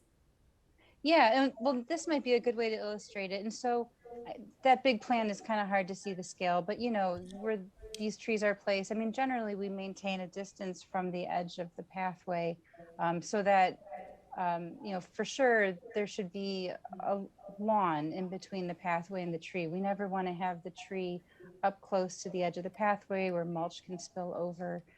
We want to always maintain at least 3-foot width between the edge of the pathway and any mulch ring, just for visibility and safety and just to kind of keep some clear distance. So if there were, I'll let Drew and Jake respond to the snow. I'm not sure if these get plowed, if they get salted, but if they did get plowed, there is, space for the snow to be piled next to. the path in front of the trees. Jake, I know this is your baby. Yeah, you know, we definitely do plow. Every time I see any landscaping on a corner, I always say, where you want me to put the snow. But we don't, on the bike path, we don't do as much pushing up as we would in others, like the street. You know, we pretty much, like, let's say, like, we're right there at Sheridan Place. Like, I do the bike path a lot, actually, myself. And I would come off of, like, Sheridan Road there, and I would push straight up to the west side there. And then, you know, when I'm making my north-south run, I try and push everything to the west and do the bike path there. So we don't sock in our keyways, as we call them, so we don't have to keep plowing them out. Do we salt on the bike path? Sometimes, in extreme cases, we have down, you know, by the switchback under the viaduct there. You know, we probably drop salt a little more often there because the sun just never gets there, right? And It gets really icy. I think Brian Renner knows from walking to the train station. That's Yeah, it's a death trap. It's really, it gets yeah, really exactly. There you go. icy. I didn't want to say it out loud. But yeah, you know, and so there will be some salt from time to time, but definitely not like we would like a roadway. You know, Yeah. Okay. It's usually like February, you know, when they're starting to get a little bit of freeze thaw, and that's happening, you know, every day. And but generally speaking, even I run that trail almost, I won't say every day, but a lot. And the runners I talk to and the other cyclists, you know, just a little bit of snow left on it is actually easier. You get more footing, you know, feel right. And then also, people who walk their animals don't want the paws, you know, getting the salt on them. And so we try not to salt it, but when it gets to the point, and with the exception of underneath the viaduct area, but Yeah, that's the worst area. The rest of the bike path is. we try not to, but there's sometimes when we like, okay, it's just, and every storm's different. And so it's like, you know, it's when it becomes too compact, or if it's just really icy, like, look, it's better to do it. It's also the dripping off the bridges. Yeah. You know, and then it keeps freezing. So. Yep. So what can we Well, say? and then I guess just to, you know, confirm too, I mean, the plantings that are specified here are, the trees and the shrubs are native and salt tolerant. The same with the perennials, but we can use salt tolerant straight species natives as well. Okay. So wood chips is just, what do we do with I think you go with a recommendation of mulch. okay. Yep.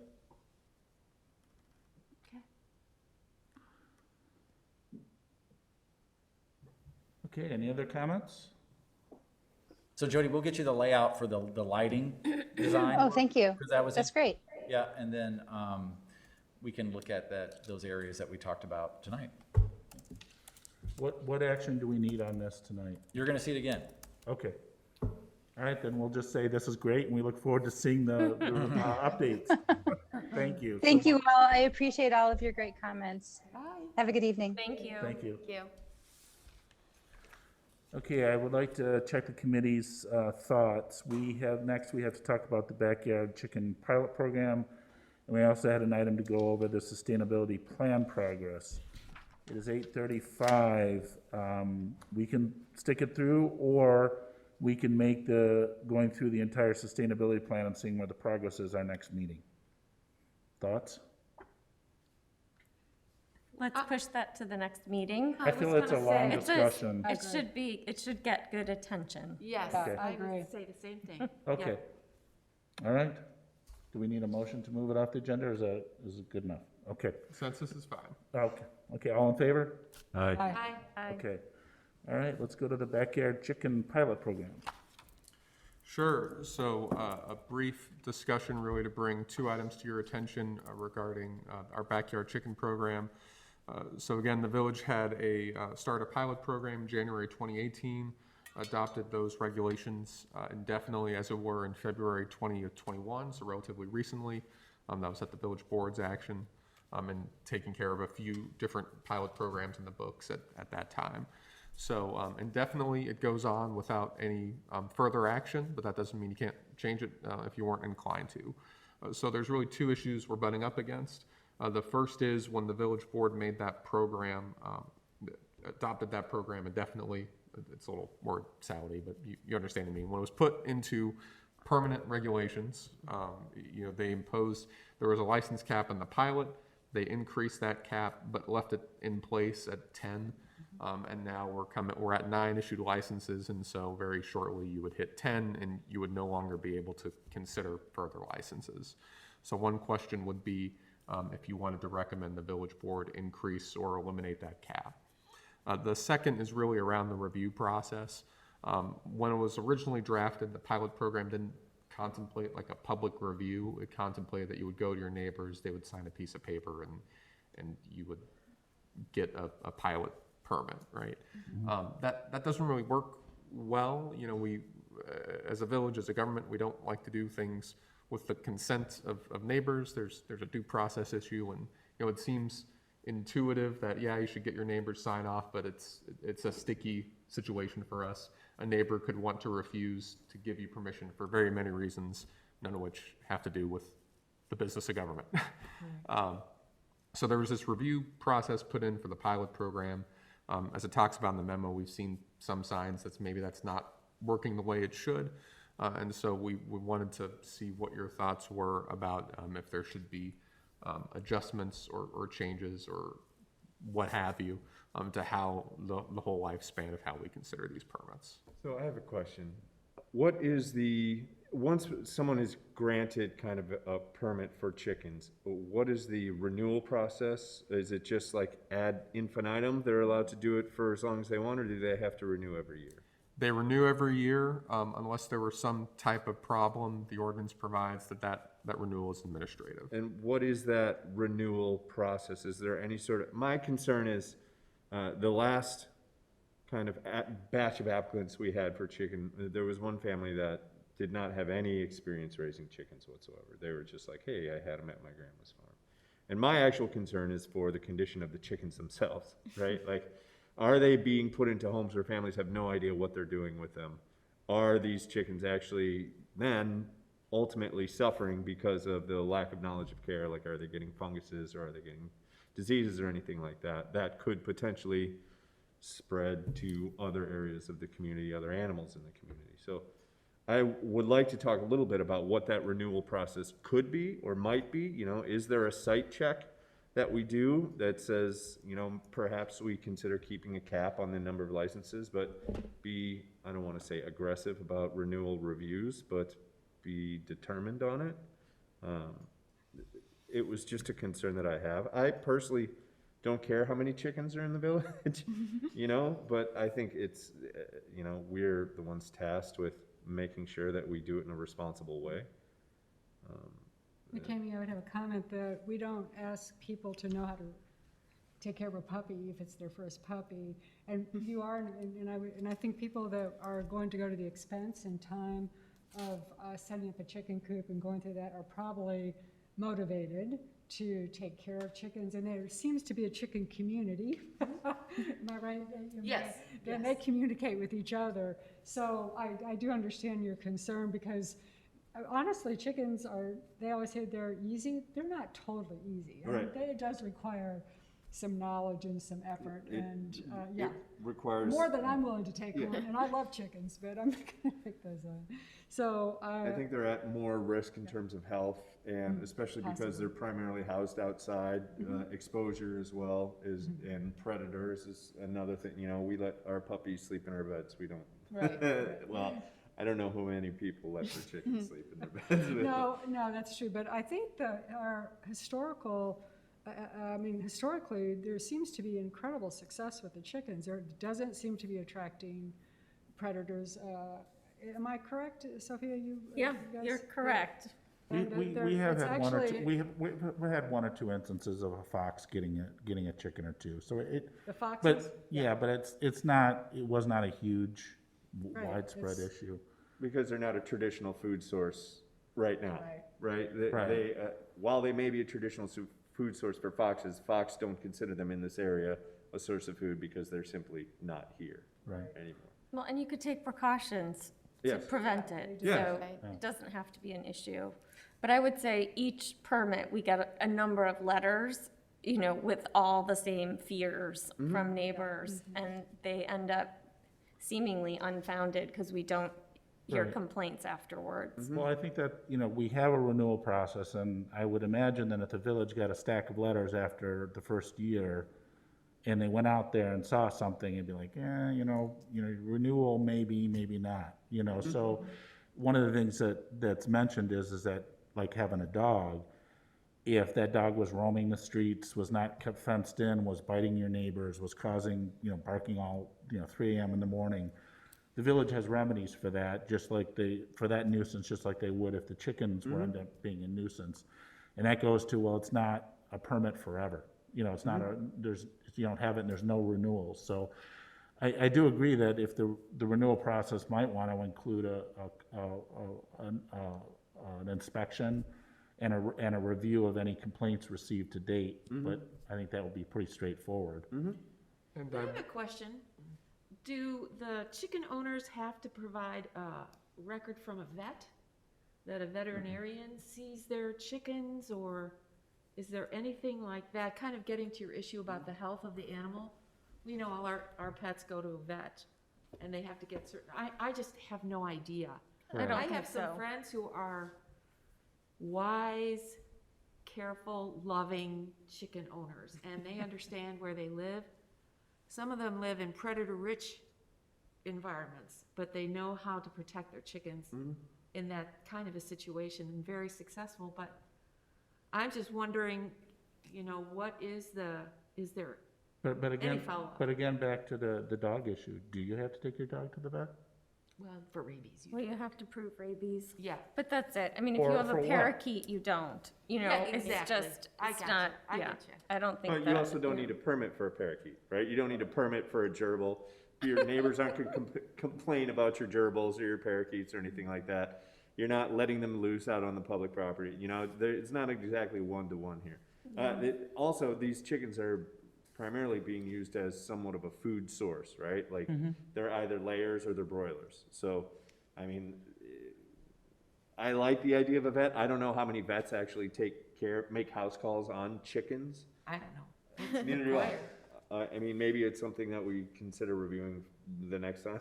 I can I don't know, look it's into. I don't know. I think it's just you have automatic renewals. If we get complaints, we revisit. Maybe there's a site visit after 5 years or something. I think we don't want to create barriers to entry for it. Right. And it's been really successful this far. I think 10 permits for the village is really light. I mean, that's 1.5 for every 1,000 people, so I think we could lift that. I think you said a number of neighboring communities don't have a limit. It's not like people have been pounding the doors down, You're right. asking us for a ton of permits. I did talk with Marina about her views on the limit, and she felt somewhere between 15 and 20, simply because her thought was, well, if we go to say 20, that's doubling it, and then if we reach that limit, it can come back to us in a 15-minute meeting like we're having now, like, oh, we're at 20, okay, make it 30, rather than just having it as limit. It occurred to me as we were talking about 15 and 20, that we've got about a little over 2,000 homes in Lake Bluff, and that's 1%. 20 is 1%. So she felt that 15 or 20, I felt 20 would be a doubling, and then we could just revisit it again if we needed to. As a trial period, 20 was exactly what was in my mind. Like, we're still in this trial period, let's double it and then revisit it once. Yeah, I mean, technically, Technically, we're not in a trial. we're no longer in a pilot or trial. This is Oh, part okay. of village regulation. We went through the pilot, there were no issues. Okay. All the complaints never materialized. So then it was put into regulations. So now we're just kind of updating the regulations based on reaching a limit and general discussions on improvements, Right, we don't want to have to turn someone away for an arbitrary limit number. Yeah, and it's not like we raise it to 20 and automatically that's like 10 more permits we're giving out, you know? Right. It's gonna take a little while for It more was low for a people that are while. getting chickens. You know, it's not exactly the most common occurrence. So, as far as the, I don't know if there's anything you wanted to add going from, Do you need a motion to move to 20? yeah. Yeah, a motion would be appropriate. So moved. Second? Second. A second? Oh, Okay. we got a second right here. All right, roll call? Give me just one moment.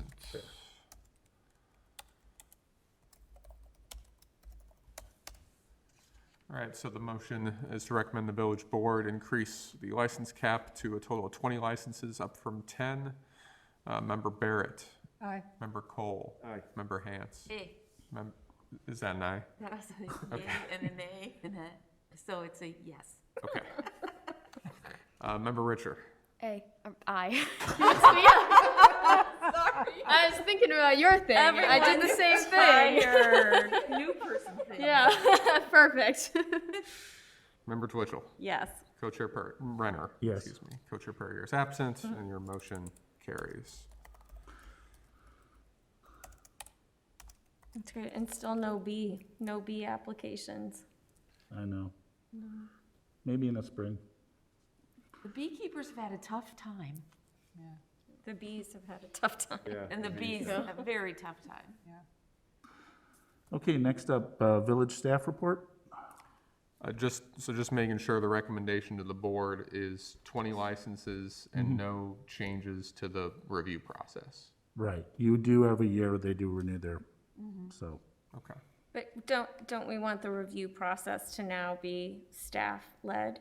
Yes, that was a good point. Does every application does not need to come to the SEC because we're no longer in the pilot program, it's part of the, so do we need a motion on that as well? If that's the consensus of the group, yeah, no, I I'm think not that sure what you motion mean would by be. that, Sophie. It would So become right now, but through the pilot process, each time someone applied, they had to come to us and make a presentation, Oh, like make yes, I their saw case that. I and saw all that that. once. Yes.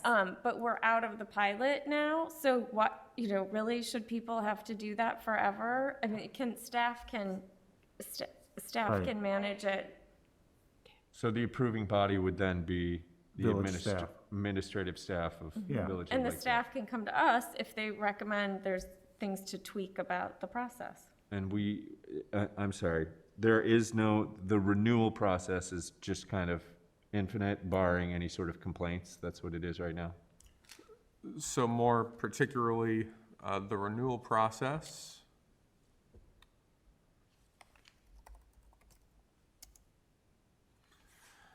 So we can renew it administratively, and we have for our current permits. We do have provisions in here to allow us to go out and inspect again as a condition of renewal. If someone receives a citation for a violation related to animal keeping within the preceding 12 months, or if we've got probable cause to think that there's a violation relating to the licensed activity. So there are circumstances where we could require an inspection. I would note, again, none of our staff are veterinarians or Yeah. have any special Yeah. qualifications.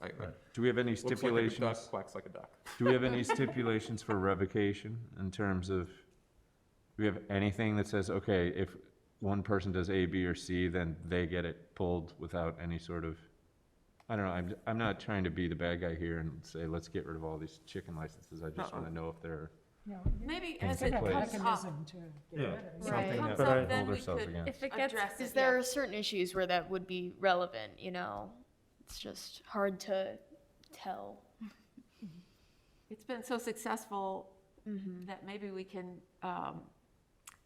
believe that it will continue to be successful, but if not, then we would address whatever issue comes up at that time. Yeah, Right, but- exactly. and I think that's based on credible complaints. Right. Citations, I would complaints, and- assume because it's a renewal and you have those things listed in there, it's implied that the village staff has discretion To say in no. that renewal process based on complaints and so forth and so on, without listing 12 rules and, because that gets really hard. Right. I'm just trying to take the guesswork away from them, right? So Right. that they have these A, B, and Cs to know like, okay, they've checked all these boxes, they get the renewal, right? They haven't had any complaints, there's no sort of reports against them.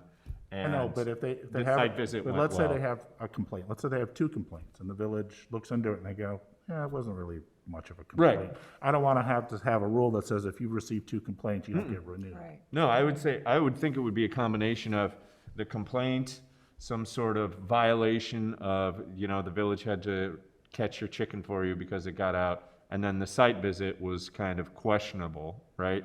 I'm not saying a complaint is everything that gets you away, it's kind of a combination of, But that's where I'm kind of leaving it up to the village officials to have some wise discretion in that they have to renew it, and if they've received a lot of complaints, then they can just make a judgment call without having to go through a checklist. okay. And I will point out the regulations today do provide for the village administrator to revoke a license, and there's also, I'll mention an appeals process to the village board of trustees that someone could take if their license was revoked. Both of those are pretty common for many types of licenses in the village. Okay. Cool. So, but the first motion, which was to let just the applications go, the initial applications, not each one of them come to us anymore, because we're no longer in a pilot, just let the village staff review those applications. Can I get a motion for that? So moved. And to be more precise, it sounds like what we're looking for is to eliminate that process for chickens, but I suspect this group wants to keep it for bees. For now, yeah. Right? Yes. For the time being, okay. Just want to be clear, sorry. Yeah. So we're looking for A second? a Second? second? I second. Okay, second. Was Yeah. the original motion by, yes. Okay, And we need a roll call. yes, Member Barrett, Aye. Member Cole, Aye. Member Hance, Aye. Member Richard, Aye. Member Twitchell, Aye. Co-Chair Renner, Aye. motion carries. Okay. All right. Now we got the village staff report. Anything? Yes, very brief. So, we covered the buckthorn clearance contract already. Looking at your December meeting, well, actually, let me, And who's been awarded that contract? so the award is proposed to Pizio and Associates. Okay. The information's in the village board packet if you'd like to take a look. I believe they did some of the restoration at the Stonebridge property. Certainly, they do a number of projects for the Lake County Forest Preserves. Okay. So for a bigger picture, and then looking at your December meeting, so in the bigger picture, the intent when the Sustainability and Community Enhancement Committee was organized was that this committee would primarily be staffed by the village's administrative intern. So at the time, that was Franco Batalico. There's only one person here who worked with Franco. I'm just realizing that. It makes me feel quite old. Currently, it's Samantha Lennox, who you may have seen on Zoom from time to time. She's not here with us because she typically has class in the evenings at UIC this evening. What we're looking to do is give her more of a role in the committee going forward. So she, as we've hoped for, she would be here at the dais. I'll still be involved in your meetings, but we'll give her the chance to use some more of her professional training and planning, and provide additional support to our staff. That does, however, as I said, at least for the short term, through the end of this semester, she has class on Wednesday nights, and then next semester, we're hoping that won't be the case. We're hoping to keep your regular first Wednesday of each month meeting, but if that weren't possible, certainly would like to have a conversation about if we can. If this group would be willing to adjust that meeting date to accommodate. Typically, in December is when you would discuss your meeting schedule for the following year. And we would set those dates out, those times. Often we avoid, for example, religious holidays and civic holidays, other things. In the short term, certainly I'd like to, Sam has done some work on future directions for the sustainability plan. I'd like to give her the ability to present that. Doing so would actually require us to move your December meeting a bit. If you wanted to have one, specifically, we'd be looking at Thursday, December 9th, to do that. Okay, I mean, I can make, Thursdays are normally bad for me, but I'm willing to make an adjustment, maybe not on a permanent basis, but for that meeting, it's okay with me. This would just be, just a one-off for that particular Okay. Thursday. That's okay with me. That's okay. I echo Brian that Thursdays generally are not good, but that one will work. Okay, Okay with me. all right. You know, that one might not work with me for church choir, Christmas. That's hard to skip. That But is hard to skip. Don't, I mean, that's just my situation.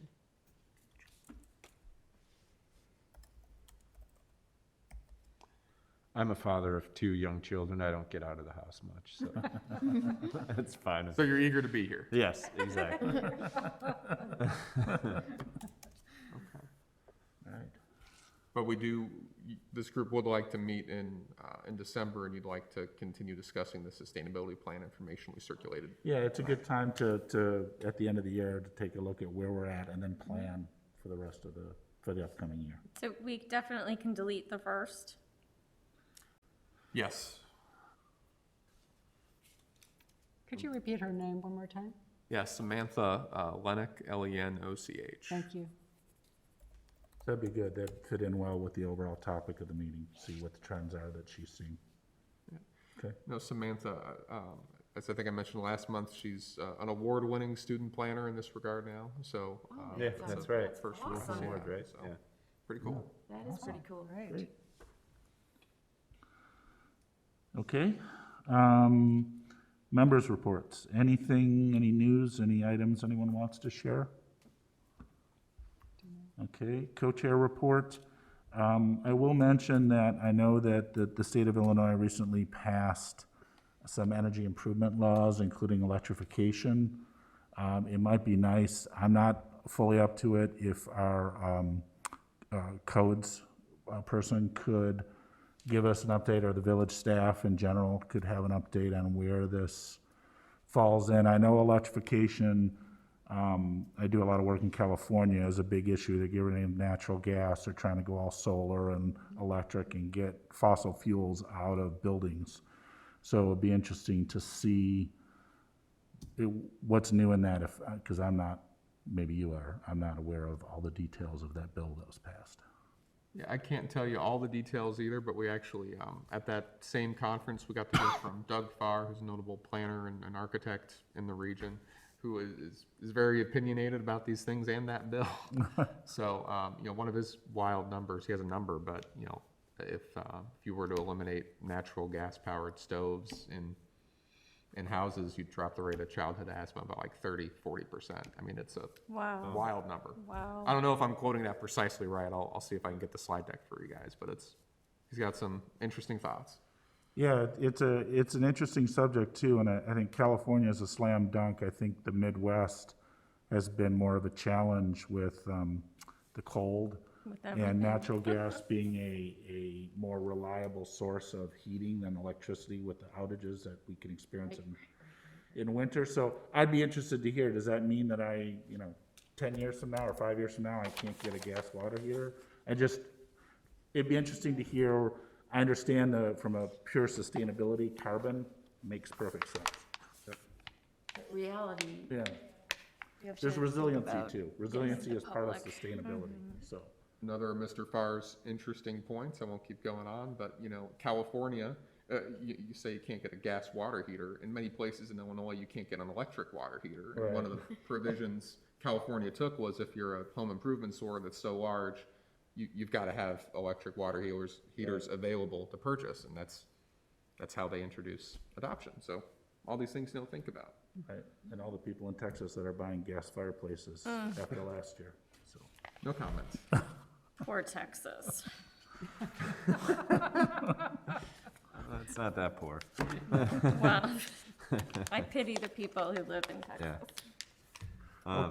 Does anyone know the details of the $12 million Lake Forest got from IDOT? No? Yeah. 12 million, they got $12 million to deal with storm runoff from IDOT? Right, it's all the construction on Deer Path. Is that what all that is?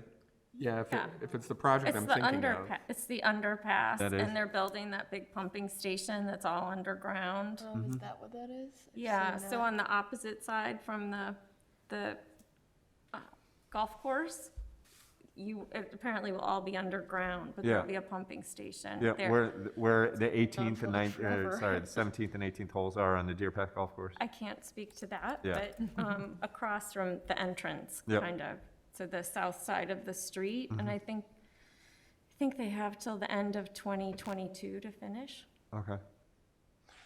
And those are, I'm only generally familiar with it also, but that's really like an IDOT pumping station and infrastructure around Yeah. Route 41. I think that's like an IDOT driven project more than the city. City of Lake Forest? Yeah.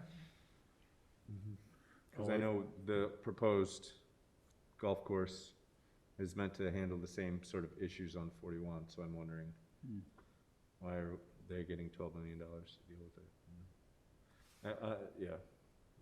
I do have two more points to bring up, as long as I'm remembering here. With regard to the streetscape and the improvements, one of the issues I brought up as chair previously on the SEC, and I still feel fairly strongly about it, is I would love to see the bike path extended through downtown and to the beach. I would like to see, like Amsterdam, I would like to see paths that take people through downtown right here and to the beach. Is that part of the plan? It is not. It sounds wonderful. So. Is that just like different, just something on the pavement, If or? you've seen what they've done in Chicago, sometimes it's striping, sometimes it's the little plastic things to make sure the cars stay in their lane and don't veer over into the bike path. But really, right now, we have such wonderful plots. Like you go to Target. It's easy to get to Target, right? Right. But the minute you come to the train station and want to ride downtown, it's like, get off your bike. Yes. And if you want to go down to the beach, there's just no easy way or safe way for kids That really and families. is to- a great idea because I can speak to that during the summer. No one bikes on the sidewalk. It's all on the road just because you can't bike on the sidewalk. It's really difficult. So I think like a safe space for bikers is a great idea. Well, and you certainly can't really on Scranton safely. Yeah, exactly. All the cars backing up. Yeah. Now, it may mean curb cutbacks, it may mean, different things to look at, but I know that it was something that I brought up with the village president, but the SEC has a mandate with regards to bicycles and paths and walking. And I don't know if maybe in the December meeting, we want to issue a formal recommendation to the board that this get considered. So, what was the last thing I had? Oh, speaking of bikes, where are we at with the budget for the train station upgrades? Is that this year, next year, or off? For the upgrades or replacement of the bikes at the train station, bike parking? I'm not sure about the status of that off the top of my head. I know it's certainly remains on our capital improvement list, but certainly a lot of plans have changed around the downtown streetscape work now in progress, which is to include bike racks. Right. I'm not sure if that sum of money was being applied to the new bike racks in that area, or if that's still separate, so I'd have to look into that. Probably a lot less people riding their bikes to the train station to go downtown. Yeah, I mean, it may change. I know that my company is still doing remote work, but eventually their hope is a hybrid.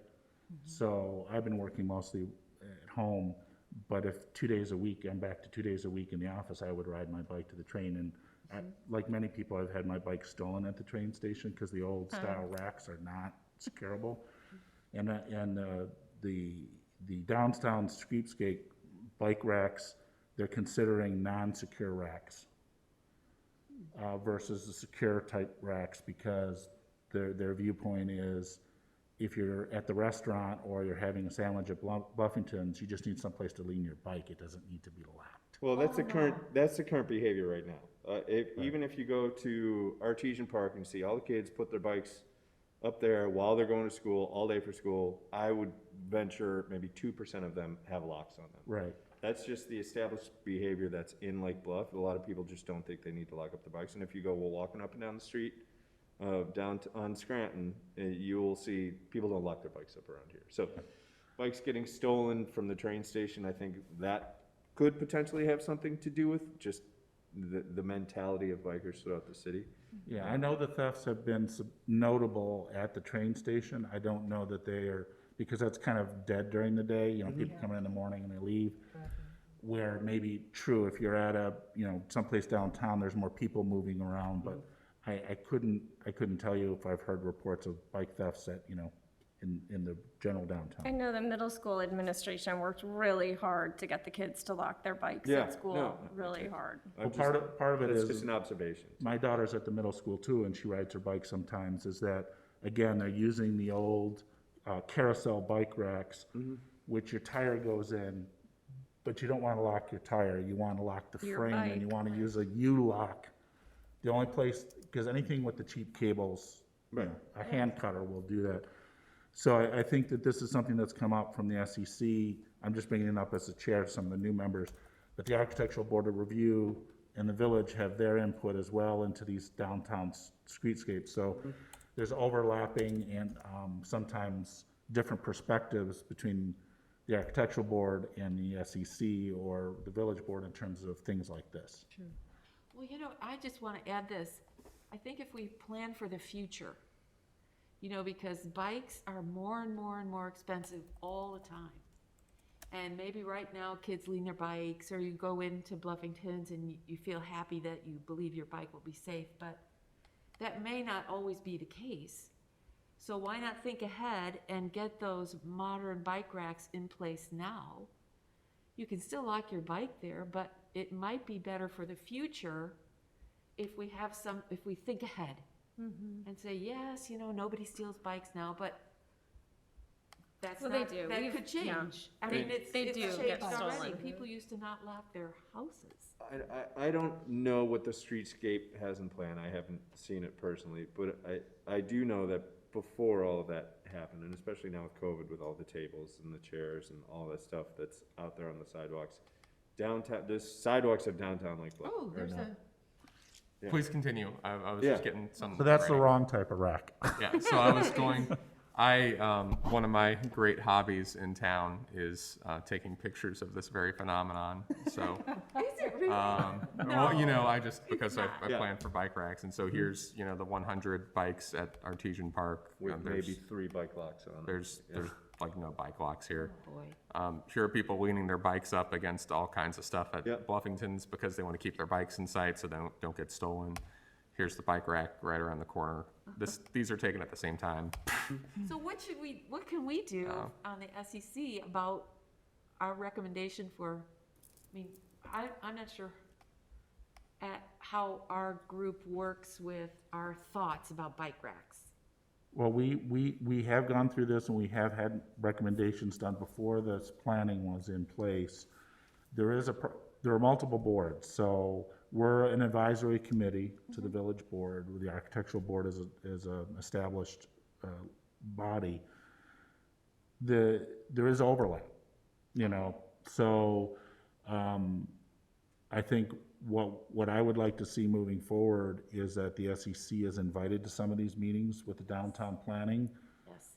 like a dual board meeting where can be some input going back and forth. I also think that when we think about some of the things differently than the other boards do, you know, so we're looking at, you know, for instance, bikes getting through downtown, biking I think is the future. More people biking everywhere for working from home, shopping, eating from home. I think So it's not just the racks, it's also how do you get there safely. Sure. And I know that when we were looking at the racks for the train station, we started looking at things that would also, part of our beautification or enhancement, racks that maybe could incorporate the logo or have the colors of the village, that could be like little pieces of street art. And that may be a different view than someone who's trying to keep a clean streetscape design. So I think this is I don't want to keep going on, it's after 9, but I think this is something that I feel that the SEC should be on record with the village board of having specific recommendations that we would want to see incorporated. And really, that's what we're supposed to do. We're supposed to advise the board of what we see as important to sustainability and community enhancement. And so that may be a draft memo that we're just gonna have to put out, maybe from the December meeting out to the board, outlining the bike path through downtown, the racks, and the importance of having this for the future. And access to the beach. Yeah, I mean, no, but the beach is unbelievably beautiful. So it'd be nice to be able to say, you don't have to drive your car down there, right, exactly. ride your bike. Or your kids, if they're a certain age, There feel are new safe. bike racks there, Yeah. right? Those just went in. There are new Yeah, ones the that new just went ones. there. I'm having a hard time seeing where the path would go through downtown Lake Yeah, me Bluff. I too. like the idea of having a trail that leads from the train station to the beach. I don't know if going directly downtown is It the way to might, go, it might be on, through Artesian Park somehow. maybe it's on North. Well, or, part of you it know, also too is if you wanna go downtown and have dinner, or you wanna go downtown and pick up ice cream or Right. food, Right. you have to stop and get off your bike. So if there's not a path through the downtown, I personally have looked at an overview satellite plan, and I think it's possible. You're just gonna have to cut some curbs back and change the way parking, like, take a look at the parking that's out here now, just, along where the Village Market used to be and the bar and everything. If you just cut the curb back into the grassy area, right? Where the parking is, and then put a small curb like this, the cars couldn't go forward, and then you'd have a path kind of just offset of the sidewalk, and that could continue all the way downtown, maybe turn, I don't know, I'm not a civil engineer. I mean, no, I see what you're saying. I just know that it's already a traffic bottleneck with cars going in there. I don't think inviting more pedestrians to ride their bikes in an already compact area that has not so much clear kind of traffic designations as it is right now is, But we've already taken up all the traffic for restaurant, yeah, so, that's which is more priority? what, yeah, that's a great point. That is a good thing. You know, and if the restaurant's taken up tenths this much, and you say, cut it back 6 feet so we can have a bike path. What, I mean, these are things that we're not gonna try and work out here, but just, we'd like to sit down with a planner and start sketching up There's ideas. people who do that for a living, Yeah. who Yeah. have ideas. my vision would be like, if people want to bike to downtown Lake Bluff, let's give them opportunities, a safe space for them to park their bikes in a secure manner. Because it's a very walkable, you know, Oh, yeah. it's incredibly walkable. But yeah, we don't need to debate this to the wee hours of the morning. I will say, we'll put something along these lines on your December agenda. Transparently, I mean, I believe the streetscape planning process is about at its conclusion. I wasn't present at the Architectural Board of Review last night, but I believe they recommended that on to the village board. Certainly, I'll try to get a status update, and we will circulate it to this group and what that looks like. Right. But I do want to reaffirm, the sustainability committee should definitely have a say within those sort of major things. Because to me, sustainability isn't about just environmental stuff. It's about sustaining what Lake Bluff is, what it looks like, what it feels, what it truly has been for a lot of people. And sometimes building new infrastructure isn't, you know, the most sustainable thing for maintaining this sort of beautiful place that we live in. Okay, sorry to drag on the co-chairs. I'm just as guilty of it. So, can I get a motion to adjourn? So moved. Second? Second. Okay, all in favor? Aye. Aye. Aye. Thanks, good Bye, night. Jake. Thank you.